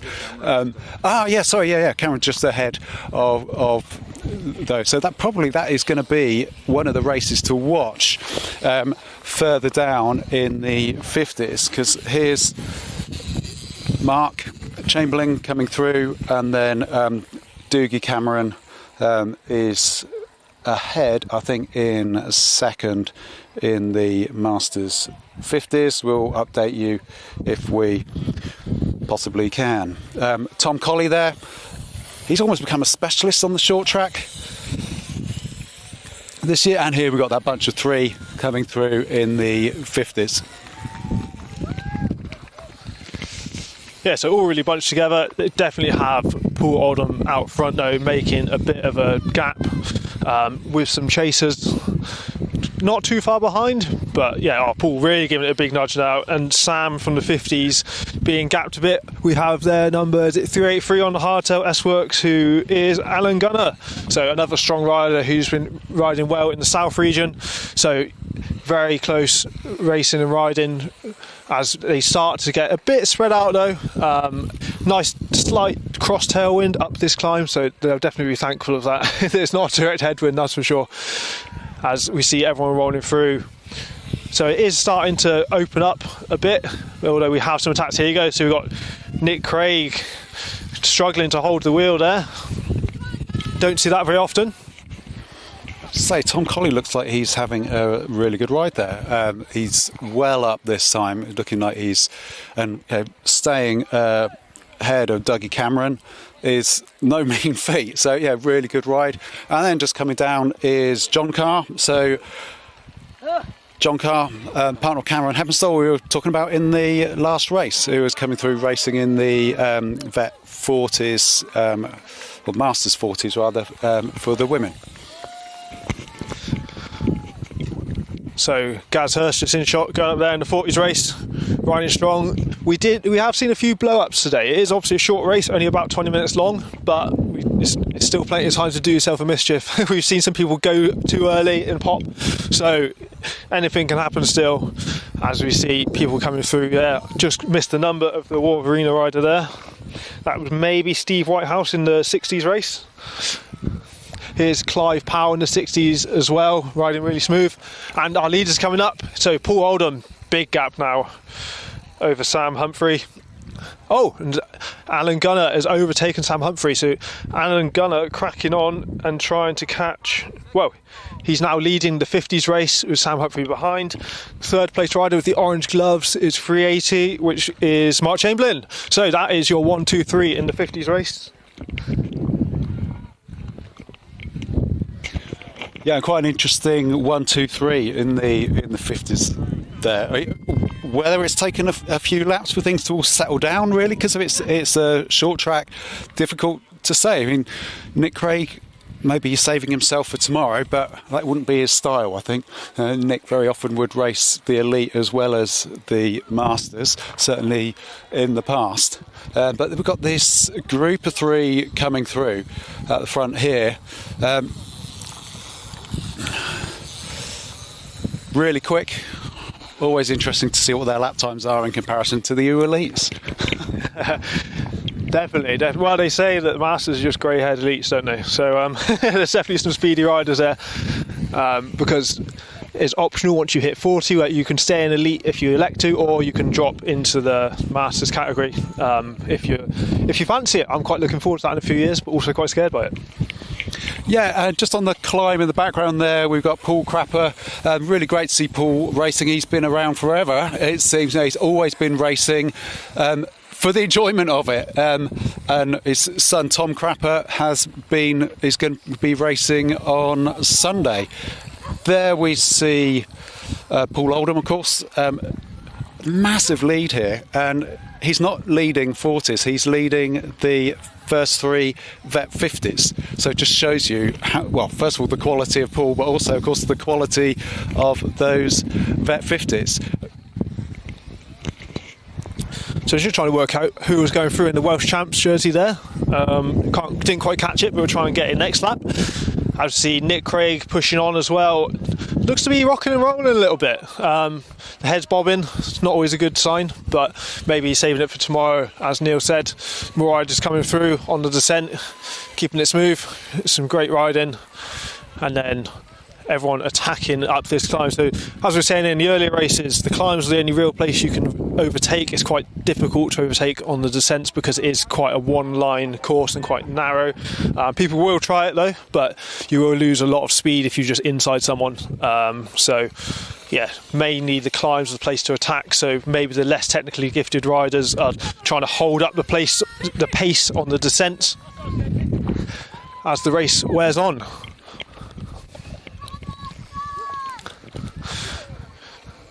Good smooth descending there from 395. Just have a look at my start numbers. So that was Ian Wright rolling through from TY Cycles. Smooth descending. As we've got a bit of a drag race up the climb here. Couldn't see who they are because they're from behind. Can't quite catch their numbers. And we have a real mix and match coming through here. Gaz Hurst coming into shot, sat on a wheel. Riders working together. That's Andy Weaving as well in the 60s race, doing well. Paul Oldham's just come up the main climb, as are the chase group now as well. So they're going to be back round again any minute by the looks of it. We've got some action though. We've got Mark Chamberlain out in front of the 50s, Alan Gunner struggling to hang on, and Sam Humphries. Just coming through here is Lynn Lyons, leading our Vet 70 competition. He's probably got about a minute over Clive Powell. So Clive Powell in the giant kit, he'll be coming down shortly, blue giant kit. And here we've got Paul Oldham. Again, a very commanding lead. I've actually not managed to keep track of who's second in the 40s race. He's got that much of a gap. So shout out to whoever that is at the moment. You're doing very well. And we're waiting to hear come our 50s into shot. So Mark Chamberlain's just gone through, and then we've got Alan Gunner second and Sam Humphries in third. So a bit of a gap opening up now. Mark Chamberlain's definitely attacking and cracking on a bit. Yeah, that makes me feel a bit better. So it's like maybe I'm excused for missing Mark earlier, but yeah, Mark Chamberlain now back to where perhaps we would have expected him to be, leading in that competition. Have we worked out who's second in the 40s yet? Have they actually come through yet even? Not sure. We've definitely I've worked out who is in the Welsh Champs kit. No, that's not Matt Limaker. That was... Oh, I've lost it now. It's Fraser White in the 50s race. So he's doing well. He's in 4th or 5th wheel. As we see Mark Chamberlain, big nudge now. He's sort of... Is he sat or standing? Can't really tell. He's on the edge of that saddle, that's for sure. He's really forward, keeping that front wheel down, giving it a big old push up the climb, dropping some watts. And then we also have Alan Gunner and Sam Humphries. Still nothing to separate them. Alan out in front, but Sam coming up alongside perhaps, looking to get in front before the descent. Alan on the hardtail, maybe that's a bit slower on the downhill, and Sam looking to get in a good position. And looks like we've got a bit of a problem over here for Steve Whitehouse from Warvina, local team. I think he's got put so much power through, he's broken his crank. So commiserations to Steve. Certainly Warvina have had some amazing results on this course in the past. Looking back a few years, looks like we're not going to get one in the Master 60s today if we've only got one crank. So coming up the hill there, that's Ian Taylor. And I wanted to say it's Doogie Cameron, but I'm not 100% sure that was. It's from that distance. Okay, yep, that was there. So Ian Taylor putting in some watts, coming through. He's quite a machine, Ian. He's able to keep on the power, keep it going. So things are spreading out a bit. We're still trying to work out who is second in the 40s race, unfortunately. The mystery continues, but the race is wearing on. We're not sure how many laps are to go. We do know that Paul Oldham is still very much out in front of this one. Okay, don't give me too much if I'm wrong here, but it might be Carol Norfolk riding for Pedalon. But it's a long way down, a long way behind. And I must admit, I'm a Masters 50. It makes me feel a lot better seeing just how fast these Masters 50s are in comparison to the 40s. You know, they're quite a decent bunch of riders. So they're coming up, and now they're all getting mixed up in with the back markers here. So certainly the second and third now catching up into the back end of the 40s, and on the climb here we've got Lynn Lines, I think, coming up for our leading Masters 70. The two riders in the Masters 70, both in blue kit, one of them riding for Giant, in Giant kit, the other one riding for Gateway Racing, and Lynn Lines, Gateway Racing rider, is leading at the moment. Tom Colley is also well up there, so Tom is actually ahead of Carol Norfolk, so threatening a podium. Tom Colley has had podiums in the past in the short track. But I think we just see, to be honest, I think as we can see Paul Oldham coming uphill, maybe he's not gone past that many people who he's competing with who are coming down the hill. And here's Tom Colley, Chase Racing rider. You look very closely at their kit, you'll see there's a giraffe coming out of the rear pocket. Chase were the team who used to come to all of the races with the big inflatable giraffe. So if you remember that was Chase Racing.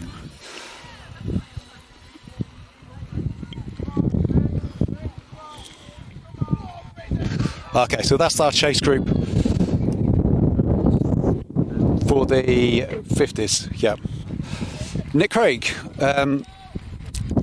He's settled in, probably not in the position where he would want to be in a race, certainly off the podium at the moment, but Nick seems to be settled in and just bringing it through to the finish. I can't see that he'll be challenging too much as he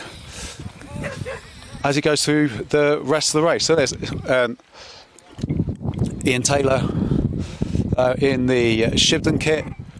Behind is Tom Colley, and behind him is Lynn Lines for Gateway Racing.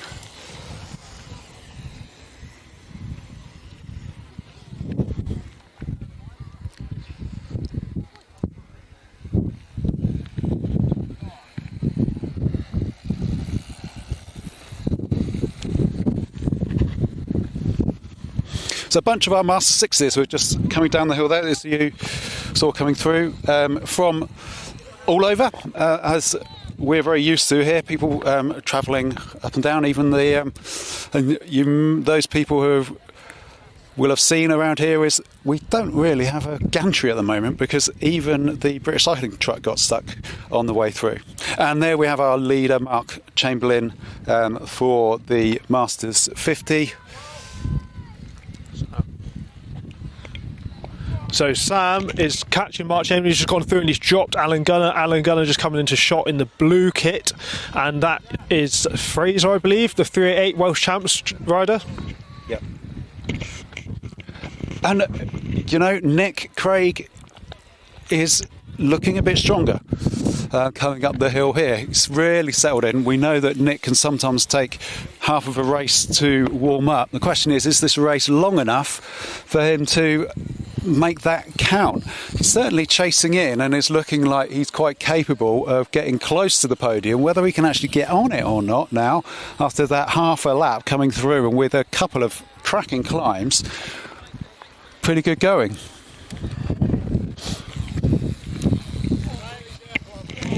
So this is the race for third place in the 50s. We've got Fraser and Alan Gunner.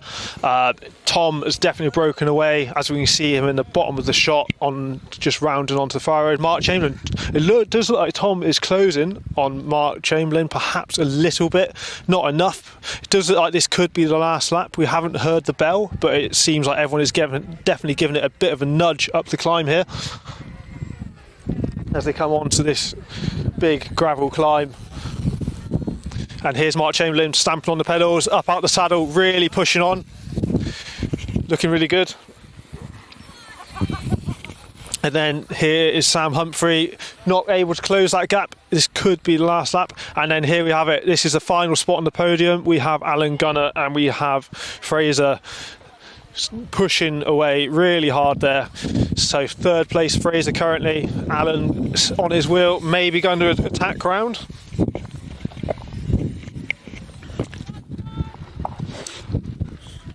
So they're coming up to that corner at the top of the course. And as they came round, we can just about see in the distance there, I think it stayed in the position that we saw them as they disappeared. Oh, yeah, a bit of a sprint going on there, but I think that they stayed in that same position.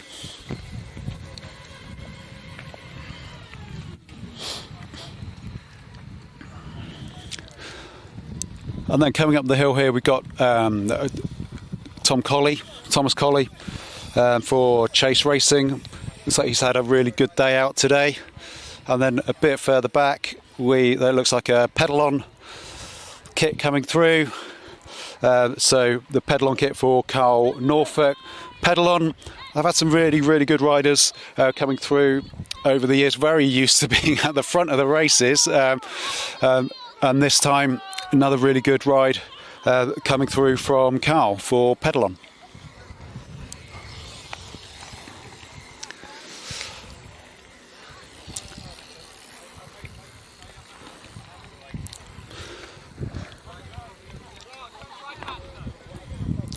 Just on their way up, that's John Carr.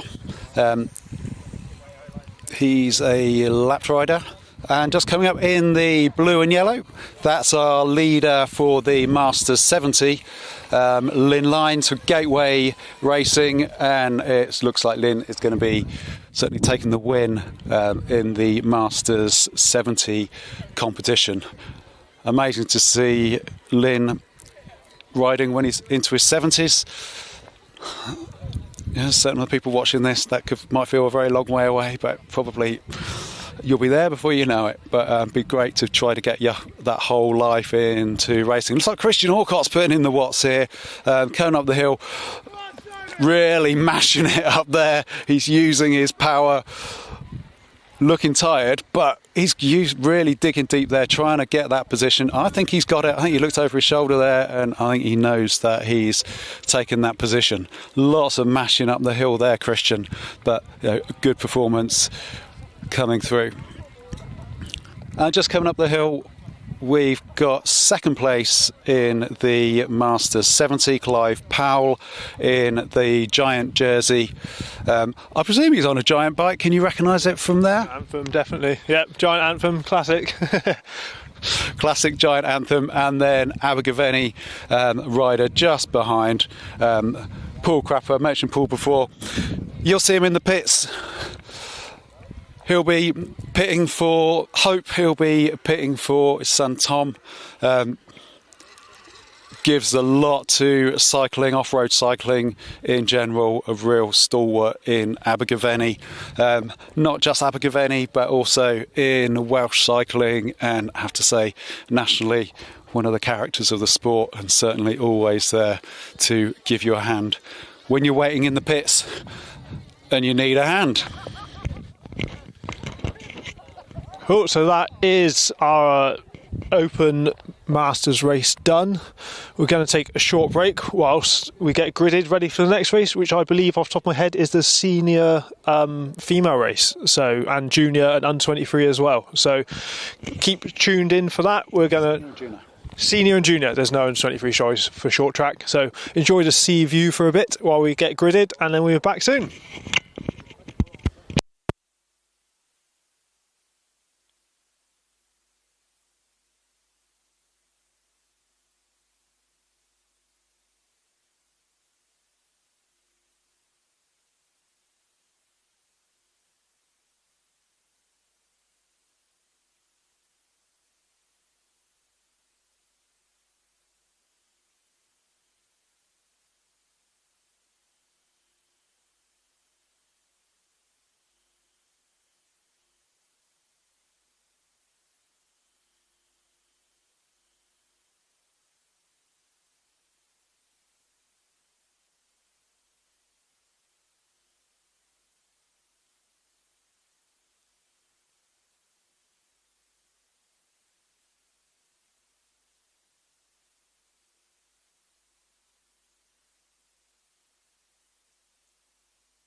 And welcome back. Here we have our junior senior female short track national championship race, and they should be coming to shot any second. Here they are. So we've got some big names here. Evie Richards, current world champ, Irish short, Bethany Ann Jackson leading them all out, and we got Ella McLean-Howe in fourth wheel as they all round the corner on the start loop. So as with the previous races, they start in this field, round a turn, then drop into the first technical descent with a few berms and jumps and rollers in it before they're heading up quite a spicy little gravel climb, another then technical descent, and then into another gravel climb. So quite a spicy course with quite a bit of elevation that creeps up on you. Doesn't look like a lot of climbing, but you can definitely feel it as the race wears on, and obviously you're going very fast too, which makes it far harder. So we should see them come into shot shortly on the first descent. So it looks like, trying to work out whose jersey that was, can't quite see as they fade behind. Looks like Isla out in front, so Evie second, Isla out in front, Ella in third, and Bethany in fourth. So really interesting to see Ella stepping up and racing against the seniors, as she's been mainly racing under 23 at the World Cups this year. So it'd be great to see how she goes, because she's been flying in short track at the World Cups, as everyone's away cleanly, which is always nice to see as well. No incidents as of yet as they drop outside, and they should be onto this climb. So the race is approximately 20 minutes long, but that's a long 20 minutes. So we're not sure how many laps as of yet. We'll get an update once they've done the first two and they work out how many they're going to need to do. But it's definitely a high pace going off. So far this evening we've had all sorts of racing from the youth through to the masters. Now we've got the last two senior races. So Isla is out in front, Evie in second, Ella in third, and then Evie Strachan in fourth place, who's had an absolute flyer in the junior race. A bit of a gap opening up to Bethany, but looks to be riding strong. Evie Strachan has been so far off the front in all of the under-23s this year.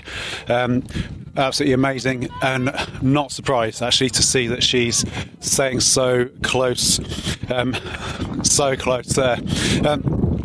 And then behind we've got Bethany Ann Jackson. Of course, Bethany Ann Jackson, Pine sport rider, spent her time almost being a marathon specialist, doing some really, really good rides.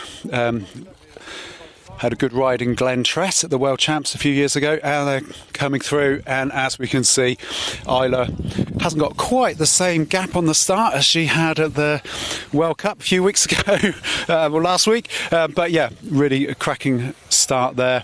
Beth Ann Jackson, I think, is in fourth place overall at the moment. So everyone coming down to descent, I'll get out of the way of the camera. Libby Harmon there, flying through, as the leaders are now rounding the bottom of the descent, going to that dead turn and then getting stuck into the climb. So Isla starting in front, no room to really overtake despite the different lines we're seeing here through this section. Sarah Toms rolling through here as well in the RAF kit. And then onto the climb, and the front three have really cracked on now. That gap opened up a bit to Evie Strachan. We'll have to see if she can jump back on. There's a light breeze, so definitely a bit of drafting is beneficial around the top field. They come back into view, and yes, Evie is back on the wheel of Ella. And everything's starting to close up a bit now, actually. We've got all sorts going on. Can't quite see the numbers. That is that Zoe Roach in the green? Yep, so she's bridging back across as well. Ella coming up alongside Isla. Isla maybe sitting up, not wanting to do too much work, tow everyone around. As this big group's coming back together now, there's got to be a good 12 riders there as they all start to bunch back up again. We've got everyone mixed in. We've got Eilish Gilbert going through, just in shot there in the Torque kit, as our leaders fade out of shot and will be dropping into that first descent any minute. Yeah, and then I think behind was Ellie Mitchison.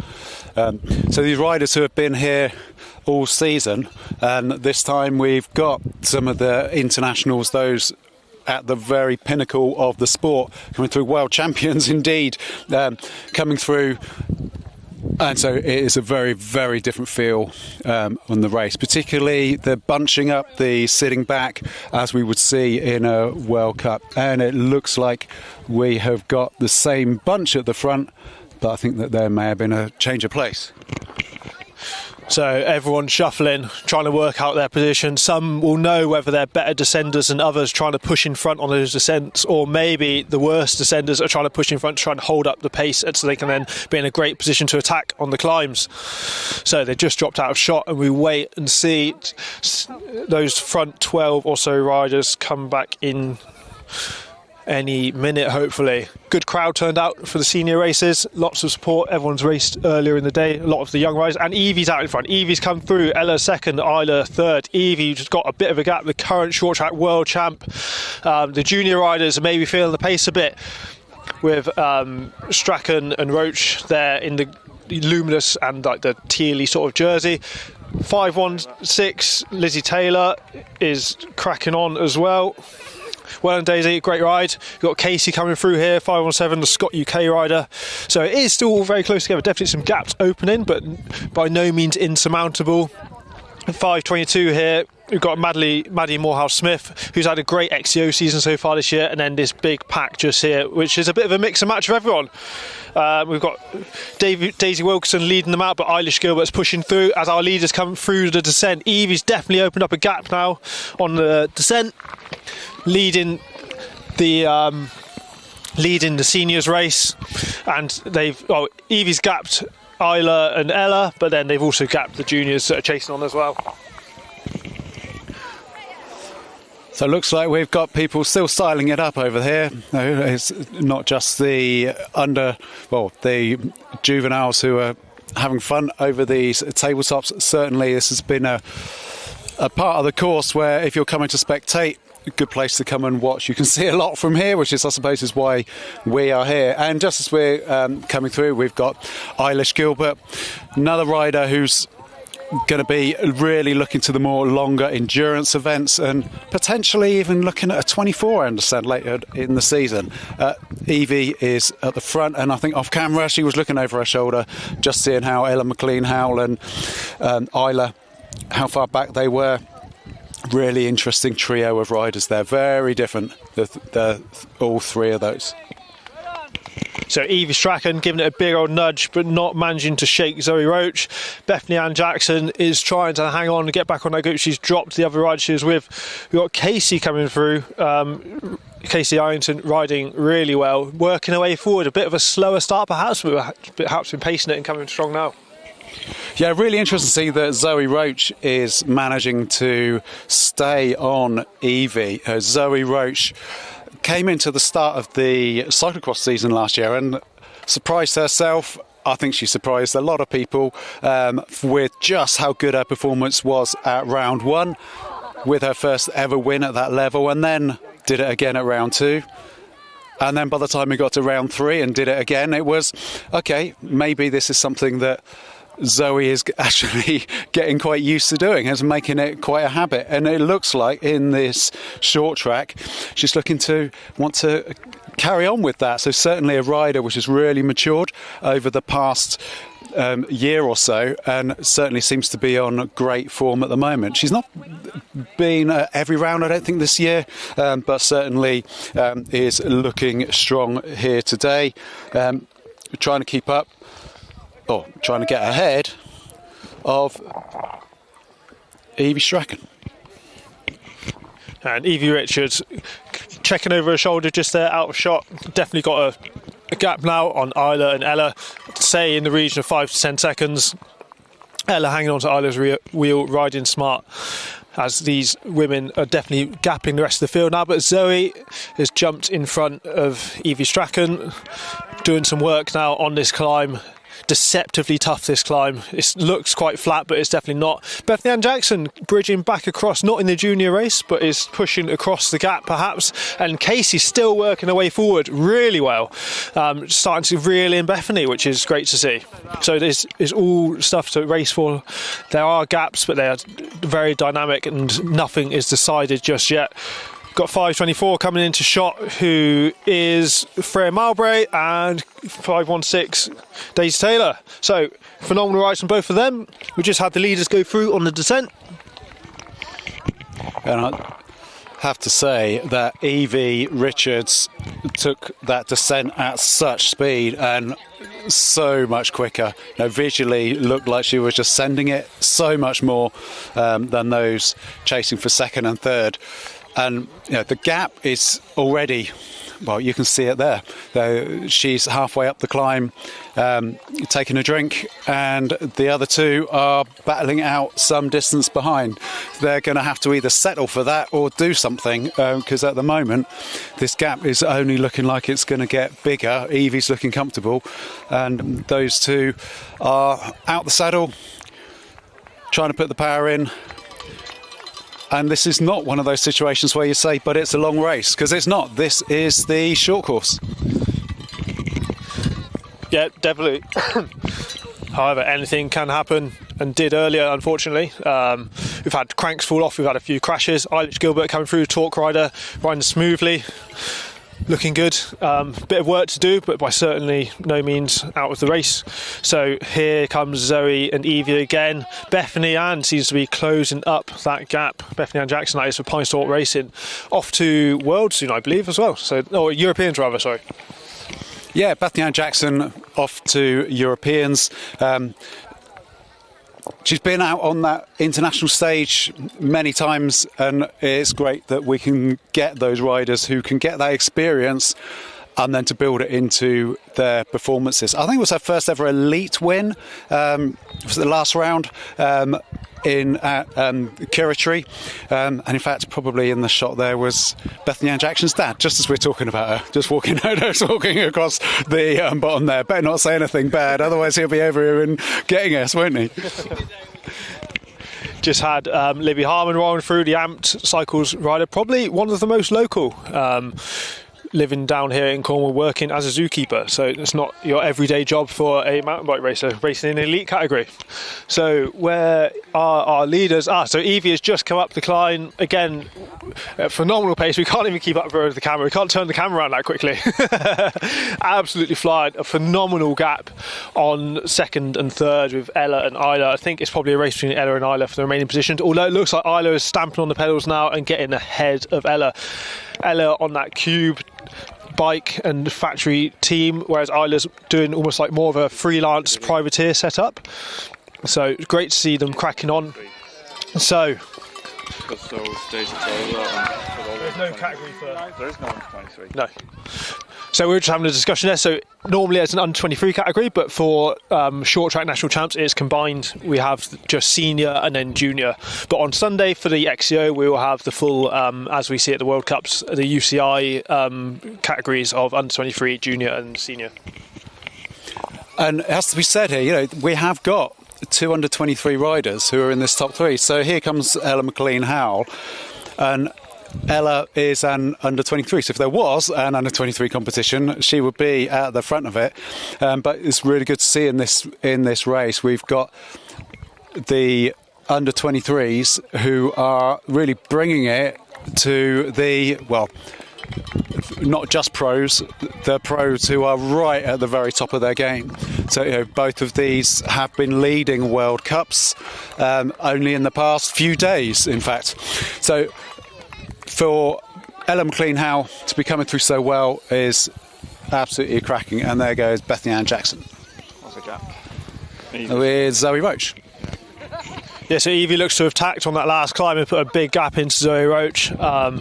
Maybe they can close it back up, have to wait and see. Isla Short cracking on, really putting the hurt on Ella.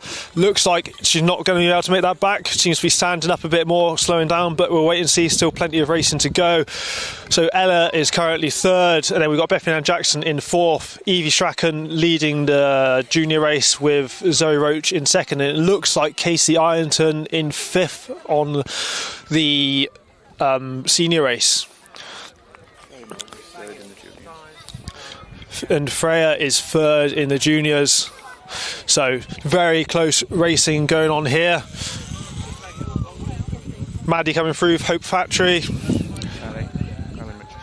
And Ellie Mitchelson coming through for Brother UK. So here's Zoe really trying to rein them in again. But it looks like Evie has definitely dropped her now. Maybe Ella did, Zoe did a bit too much work at the start. Casey giving it a great nudge up here, really cracking on. digging deep. Looks, the head is bobbing, the shoulders are rocking. Really strong ride though, definitely pushing on. Yeah, she may be bobbing, but she was definitely still putting the power through. So I think that was bobbing around with power rather than without power. And then coming up behind, you can see where some of the riders who are just trying to dig in a little bit into their energy stores, saying, right, this is the time to make that move on this climb. This is a climb which you get to know very well at this course, and it is somewhere where you can actually be strategic as you're coming through. And that looks like that was that Maisie, yep, coming through. Styling it up a little bit through there. Maisie joining the Pine Sport team fairly recently, I think, and has a growing team with some really, really good riders. And look at that speed coming through. Evie, she's got such a great position, a really aggressive position on the bike, literally textbook position from Evie coming through. And it's really noticeable how when you've got the riders of that calibre taking these, they're kind of in that really extreme position. So if you want to see this is kind of what the position you ought to be, maybe rewind 10 or 20 seconds and have a look how Evie was doing that. Absolutely amazing. And then Isla coming through.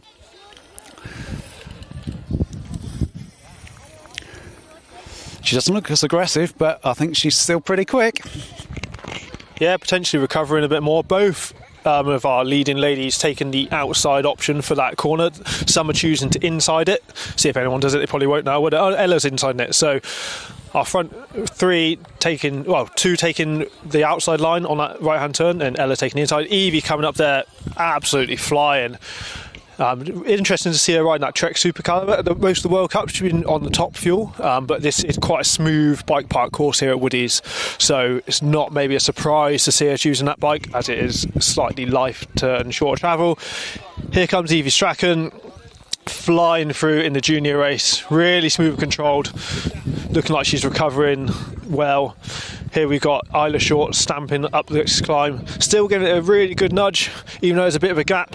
Every second counts.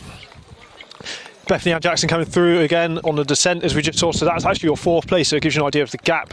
It's quite large, and Zoe Roach has definitely been dropped here by the looks of it, but still looking strong in second in the junior race. So really good riding by all these women. Is definitely a very intense and physical effort. Racing for 20 minutes may not sound as difficult as 90 minutes on Sunday, but it's harder in its own way.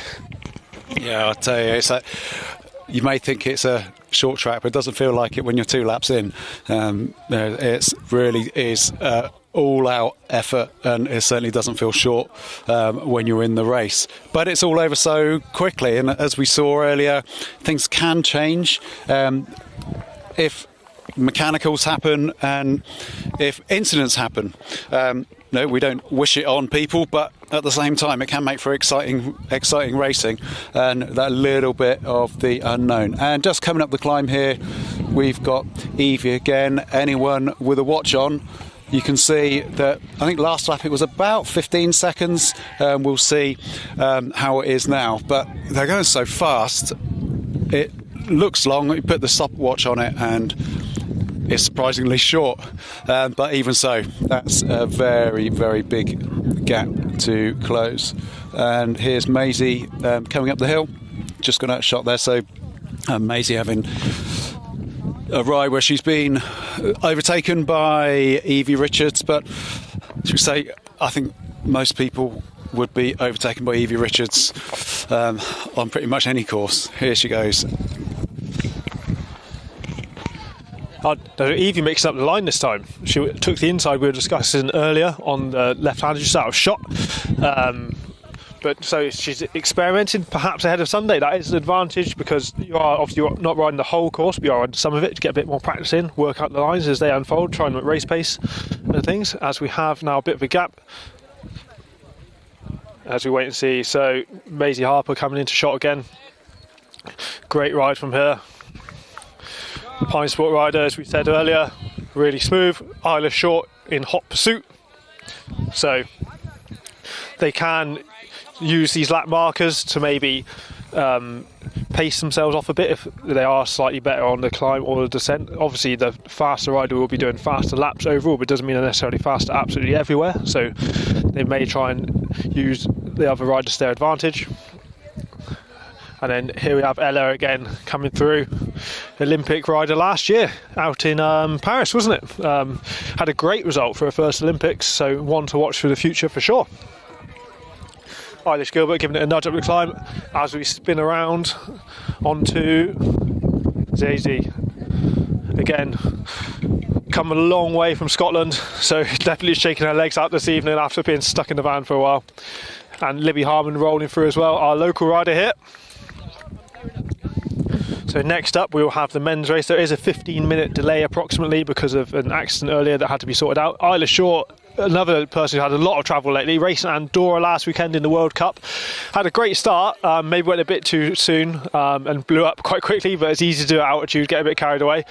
Has definitely recovered though by the looks of it and is having a great one today. Now, of course, as people are all getting mixed up, sometimes you can think, well, how does it work with people being lapped? And generally, it works very well. The course is pretty wide, and in most of the time, the last thing that anyone wants to do is to interfere with the front of the race.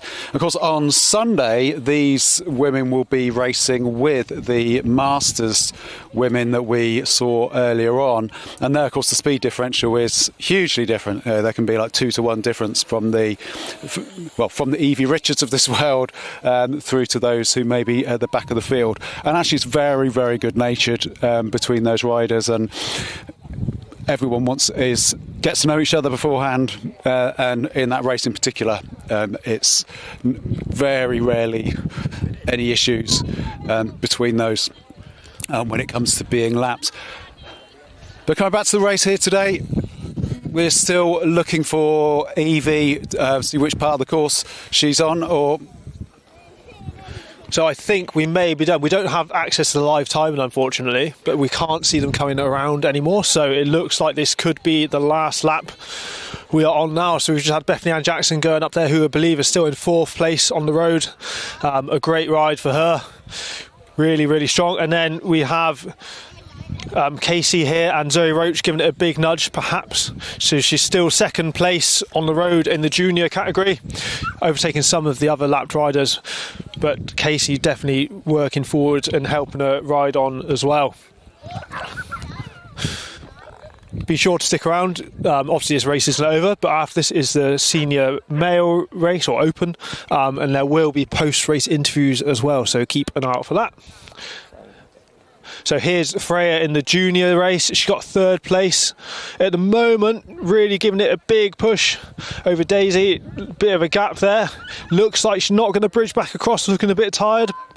It's a big ask. The finish is a short way up the hill, just around the corner, so there's not much space left to play with. And we have the brother rider as well. They're equally spaced pretty much coming in on this final climb. All of them still pushing, digging deep the whole way in, which is great to see. And we have Maddie, the Hope Factory rider, which will be coming into shot shortly as well. I believe she'll be 6th, according to my maths, but I could be wrong, don't quote me on that. 5th, I'm being told, so close. One off. Looking good, nice jazzy gold chainring, definitely a Hope Factory product. Looking very bling. As she's digging in up the hill, great ride from Maddie there. And I believe that is the last rider on course. The lapped riders will, of course, be pulled. There's no 80% rule here at National Champs in the UK, like the World Cups and World Champs, or in the UK cyclocross. So riders get to finish, but if they are a lap down, they'll just get pulled when the leader finishes. So we'll take a brief break whilst the open race gets gridded, and we'll be back soon.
So, welcome back to the live stream of the Short Course National Championships, brought to you by xcmtb.com.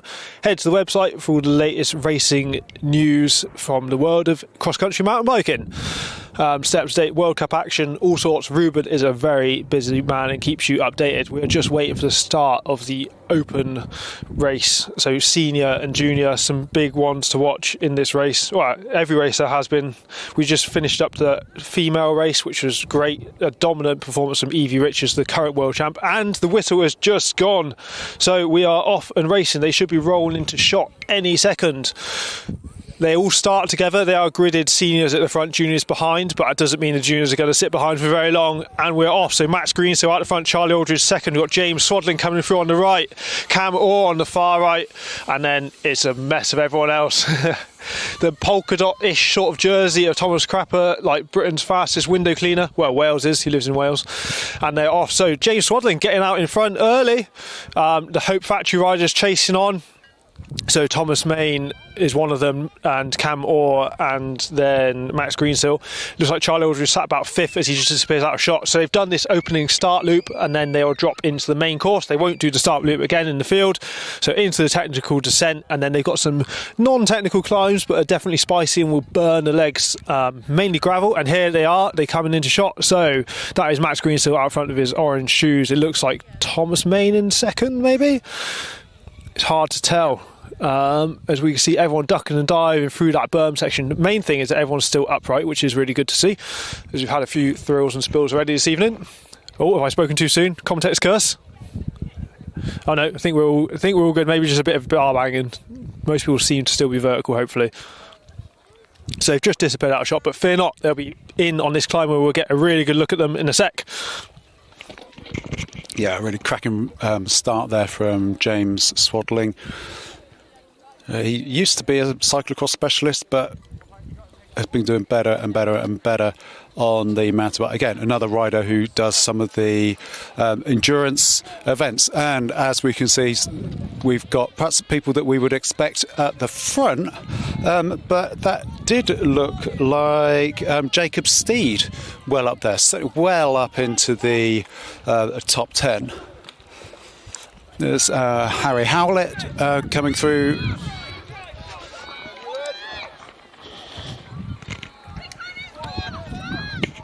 And here they come. Max Greensill out in front, Thomas Main second wheel, Karen Cora Anderson third, James Swadling fourth, Cam Orr fifth, Charlie Aldridge sixth, and then we're into a couple of juniors. Will the juniors blow? That is always the question with juniors racing, and they always get a bit wild, which is exciting to watch. Here's the chasers coming through. There's Luca Hill rolling through for Scott UK. They're all coming too thick and fast for me to be able to call them all out. One to look out for though is Tanner Badage 556. I haven't caught sight of him yet, not sure what kit he's in. There's Farzad, our Iranian rider who's racing over here, which is always cool to see. And here we are, we have our leaders now. A phenomenal pace up this climb. It is disgusting. I'm glad I'm not racing this evening. Oh, we've had a bit of an off at the bottom. We've been informed by our camera operator. So Max still driving the pace at the front, largely unchanged. We've got a big group, and that is someone attacking up the sides. That's Inez, who's getting, as a junior, getting stuck in with the elite boys, getting on Charlie's wheel. That is no mean feat. Stevie James from Hope Factory going through as well. Seems to be a bit of a group of about 10 riders out in front, and then it's everyone else. We've got Max Standen, our other junior rider, possibly second or third position. Third by looks of it. Luca Hill coming through in fourth, possibly for the juniors. We don't have live timing, unfortunately. We're just doing our best to count everyone as they go past. Yeah, and Jacob Steed was still up there, the Sherwood Pines rider, so it's kind of the black and green. His teammate, Chris Hilbert, a bit further back. I don't think Chris is going to be catching him this season, but the junior of Jacob Steed was looking really good up there. Max Standen was up near the front, as was Alex Hart. Now, Alex is he's probably the one doing the biggest whips if you're looking out for Alex Hart. But it looks like he's had a really great start. He's had to chase on for some of the races earlier this year in the short track, so nice to see a strong start from a rider on a day when they're probably going to enjoy it. This is sort of their type of territory here, and we're going to be expecting to see him coming up the hill any moment. Who is it who's going to be at the front? That is the question of suspense. Having to wait and see. And here we go. Oh, Thomas. So that is Thomas Main out in front. Max Greensill on his wheel, and Corin chasing on. Bit of a gap to Charlie, but I'm sure he's still riding strong. We've got Innes still in 5th place. Everyone riding solidly up the climb still. This is the main place to overtake. The descents aren't technical, but they are tricky to overtake on because the speed is quite high and they are quite one line. So some great rides here. Here comes Sully as well, riding strong in the senior race. So still very much bunched together on the second lap. We've not got the number of laps confirmed yet, but we'll keep an ear out, and we're into the main descent. So the positions are unchanged. Riding strong. You can see the Cannondale factory support just out of shot as well. So James Swadlin dropping back ever so slightly perhaps. Maybe went out a bit hot. Steve James trying to get back in touch with that group. If he can, it'll be a big help. And then Max coming through, Max Standen in the junior race. And Deck Oldham as well. And Alex. Yeah. So we've got Jacob Steed well ahead in the junior race, with Max standing in second. Innes is first. Sorry, Innes is first, but up with Jacob Steed. Yeah. Innes, Scotia, of course. Yeah. So yeah, Innes is in this lead group here, of course. Yeah. So Innes at the back of this lead group here. That's our first junior rider, and then this other group coming up here. We've got Swadling and Jacob Steed. So James Swadling, rider who we saw coming off the front, and that is an amazing ride coming over there. That's Max Standen trying to close that gap. Clearly not that keen on being so far back on a race that perhaps he was hoping to be taking the jersey on. Then coming up behind, I think 4th place is Alex Hart. So great riding. Innes still hanging on to the seniors. It'd be interesting to see if he can, how long he can hang on. It is a smart move, but maybe a dangerous one to try and hold those wheels. But still a phenomenal ride nonetheless. And in that very distinctive spotty jersey, we've got Thomas Crapper taking the climb up there. His dad was racing earlier on, and so good to see Thomas in the race here. He seems to race absolutely everything, enters everything, and is always giving it absolutely everything as well. So we're just coming down, and we can see them on the descent. They're lapping so fast, it's absolutely incredible. Yeah, absolutely flying. As we said, not quite sure on the number of laps, but they're doing them quick, that's for sure. we can tell you that much. So some great action here from national champs. Is all still to play for on Sunday, of course. So we've got Corin Carrie-Anderson coming to the front. Going with the long sleeves, it is a bit chilly. It's a good shout. The Trinity rider. Thomas Main still in second. Then we've got Cam Orr third. Max Greensill fourth. Charlie Aldridge in 5th, and then Innes sat 6th. So Charlie maybe boxing and smart. We've seen him do it a few times at the World Cup. Sit in and then attack on. Some great riding. We've got Max Standen still pushing up the road a bit. And then some more rides coming through, so I'm trying to make it out who that is. Who that is? 555. Arthur Lynch. And then he's just overtaken. Is that Tanner? Yeah, so it's Tanner, who you mentioned earlier. Tanner over from the States, recently had a great short track over there, a British rider. And here we go, we're into the descent. So the order remains unchanged, showing just how hard it is to overtake. The different lines being shown here. You can either cut the inside a bit more, risk perhaps, you've got to get on the brakes a bit more, or you can carry the speed around the outside. And here is the chasing group, railing that left-hand turn. Really strong riding from everyone as they just drop into the bottom. Our leaders, you'll see them take that dead turn at the bottom, lose a lot of that speed, come out onto the grass to try and carry as much speed as possible, and we're into the climb, stamping on the pedals. Nice little tweak from Steve James there rolling through. And here they come. We've got our junior chasers coming down whilst our seniors are coming up. They should be coming into shot any second. Is there going to be any overtakes? It looks like Charlie's getting on the move on the right hand side, and here he is. Oh, I don't want to imagine the watts going out there. Max staying on the wheel, keeping the gap, but Charlie getting on the front, wanting to drive the pace up this climb to be first into the descent. They're not letting him go though. They're not letting him go. So, and then we've got Max and I didn't quite catch the Sherwood, right? Jake chasing on as well. So that's second and third in the junior race. Fantastic effort there if they can bridge back across. Yeah, and if Jacob Steve can stay on Max, that will be a really good opportunity for him there. It looks like Arthur Lim is got just that gap behind. He's trying to make it up, but it's not. Doesn't look like it's closing at the moment. He's struggling is a difficult word, but he's certainly not closing it at the moment. Looks like Declan Oldham there has dropped back into that group. He was slightly ahead earlier with Alex Hart taking the lead. And at the back there is Sully Berry, ahead of Harry Howlett.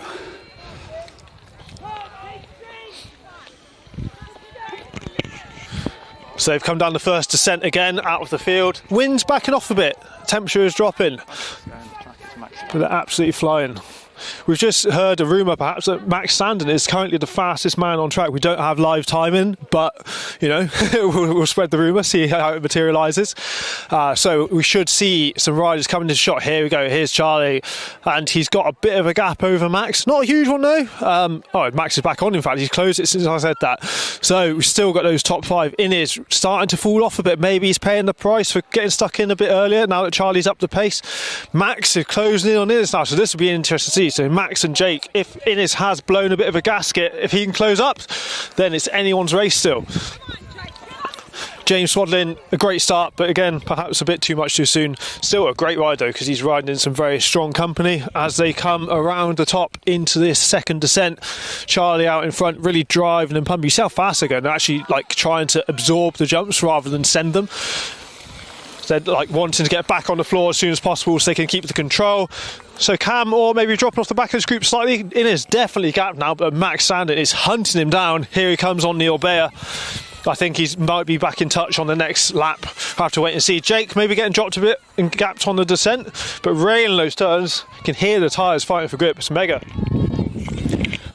Yeah, I think we're going to see Max certainly catching the leader on as they come up this climb.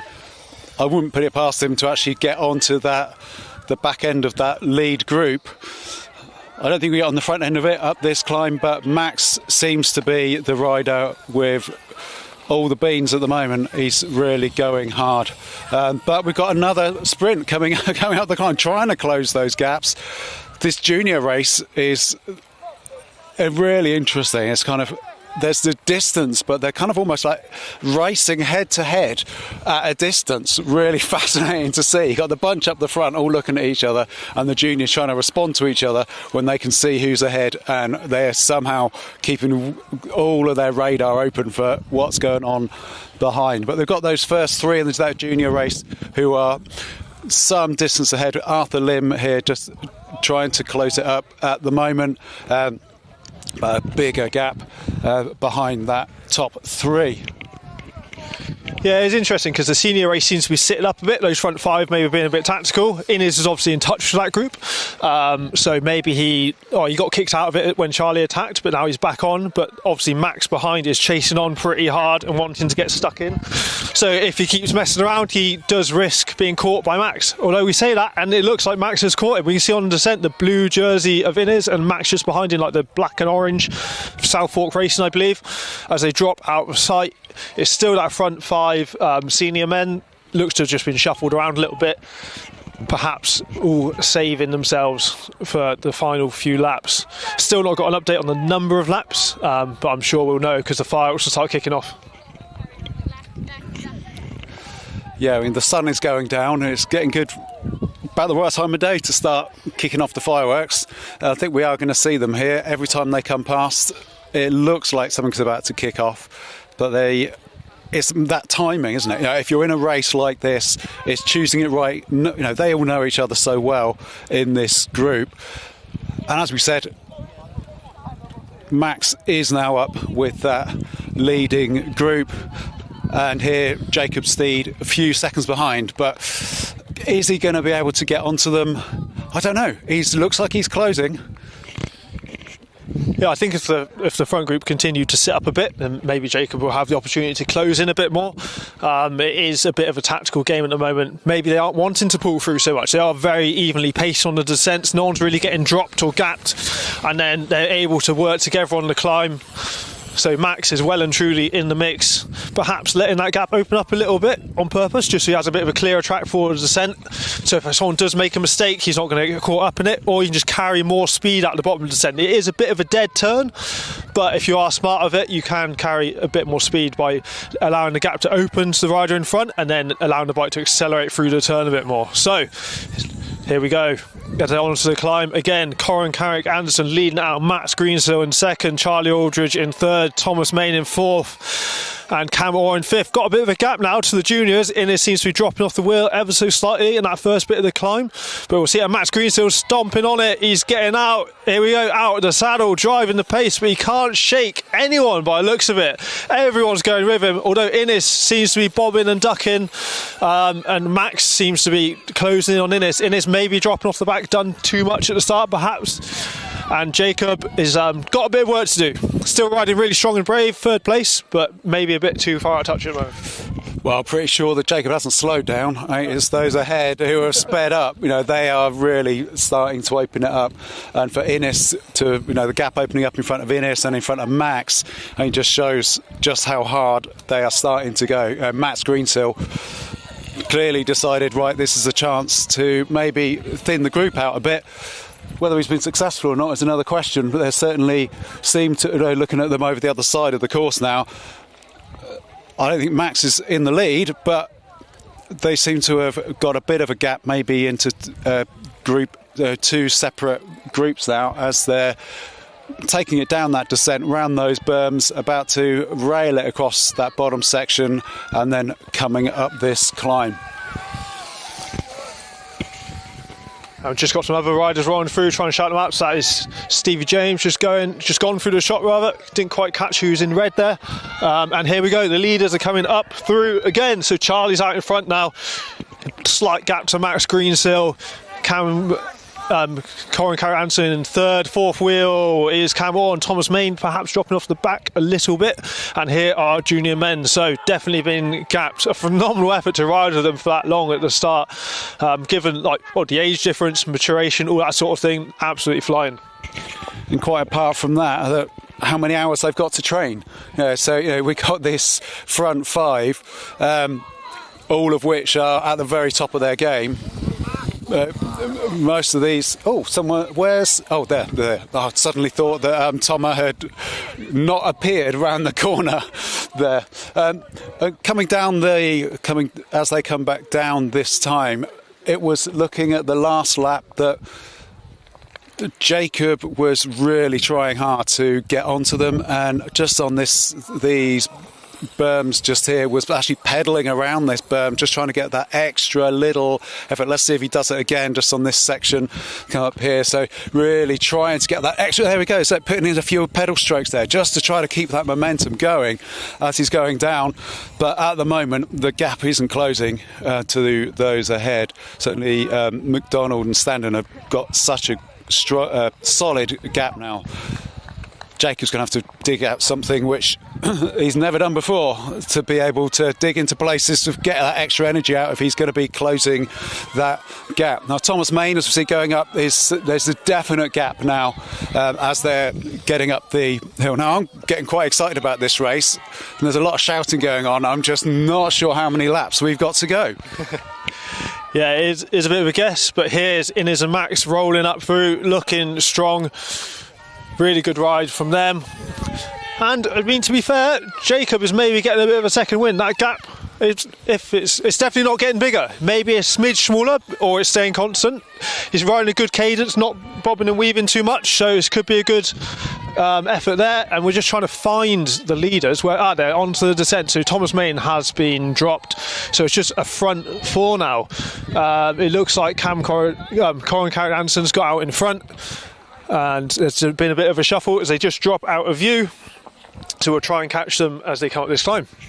Yeah, and of course, as they're going to be coming around, we've got this group of riders coming through here.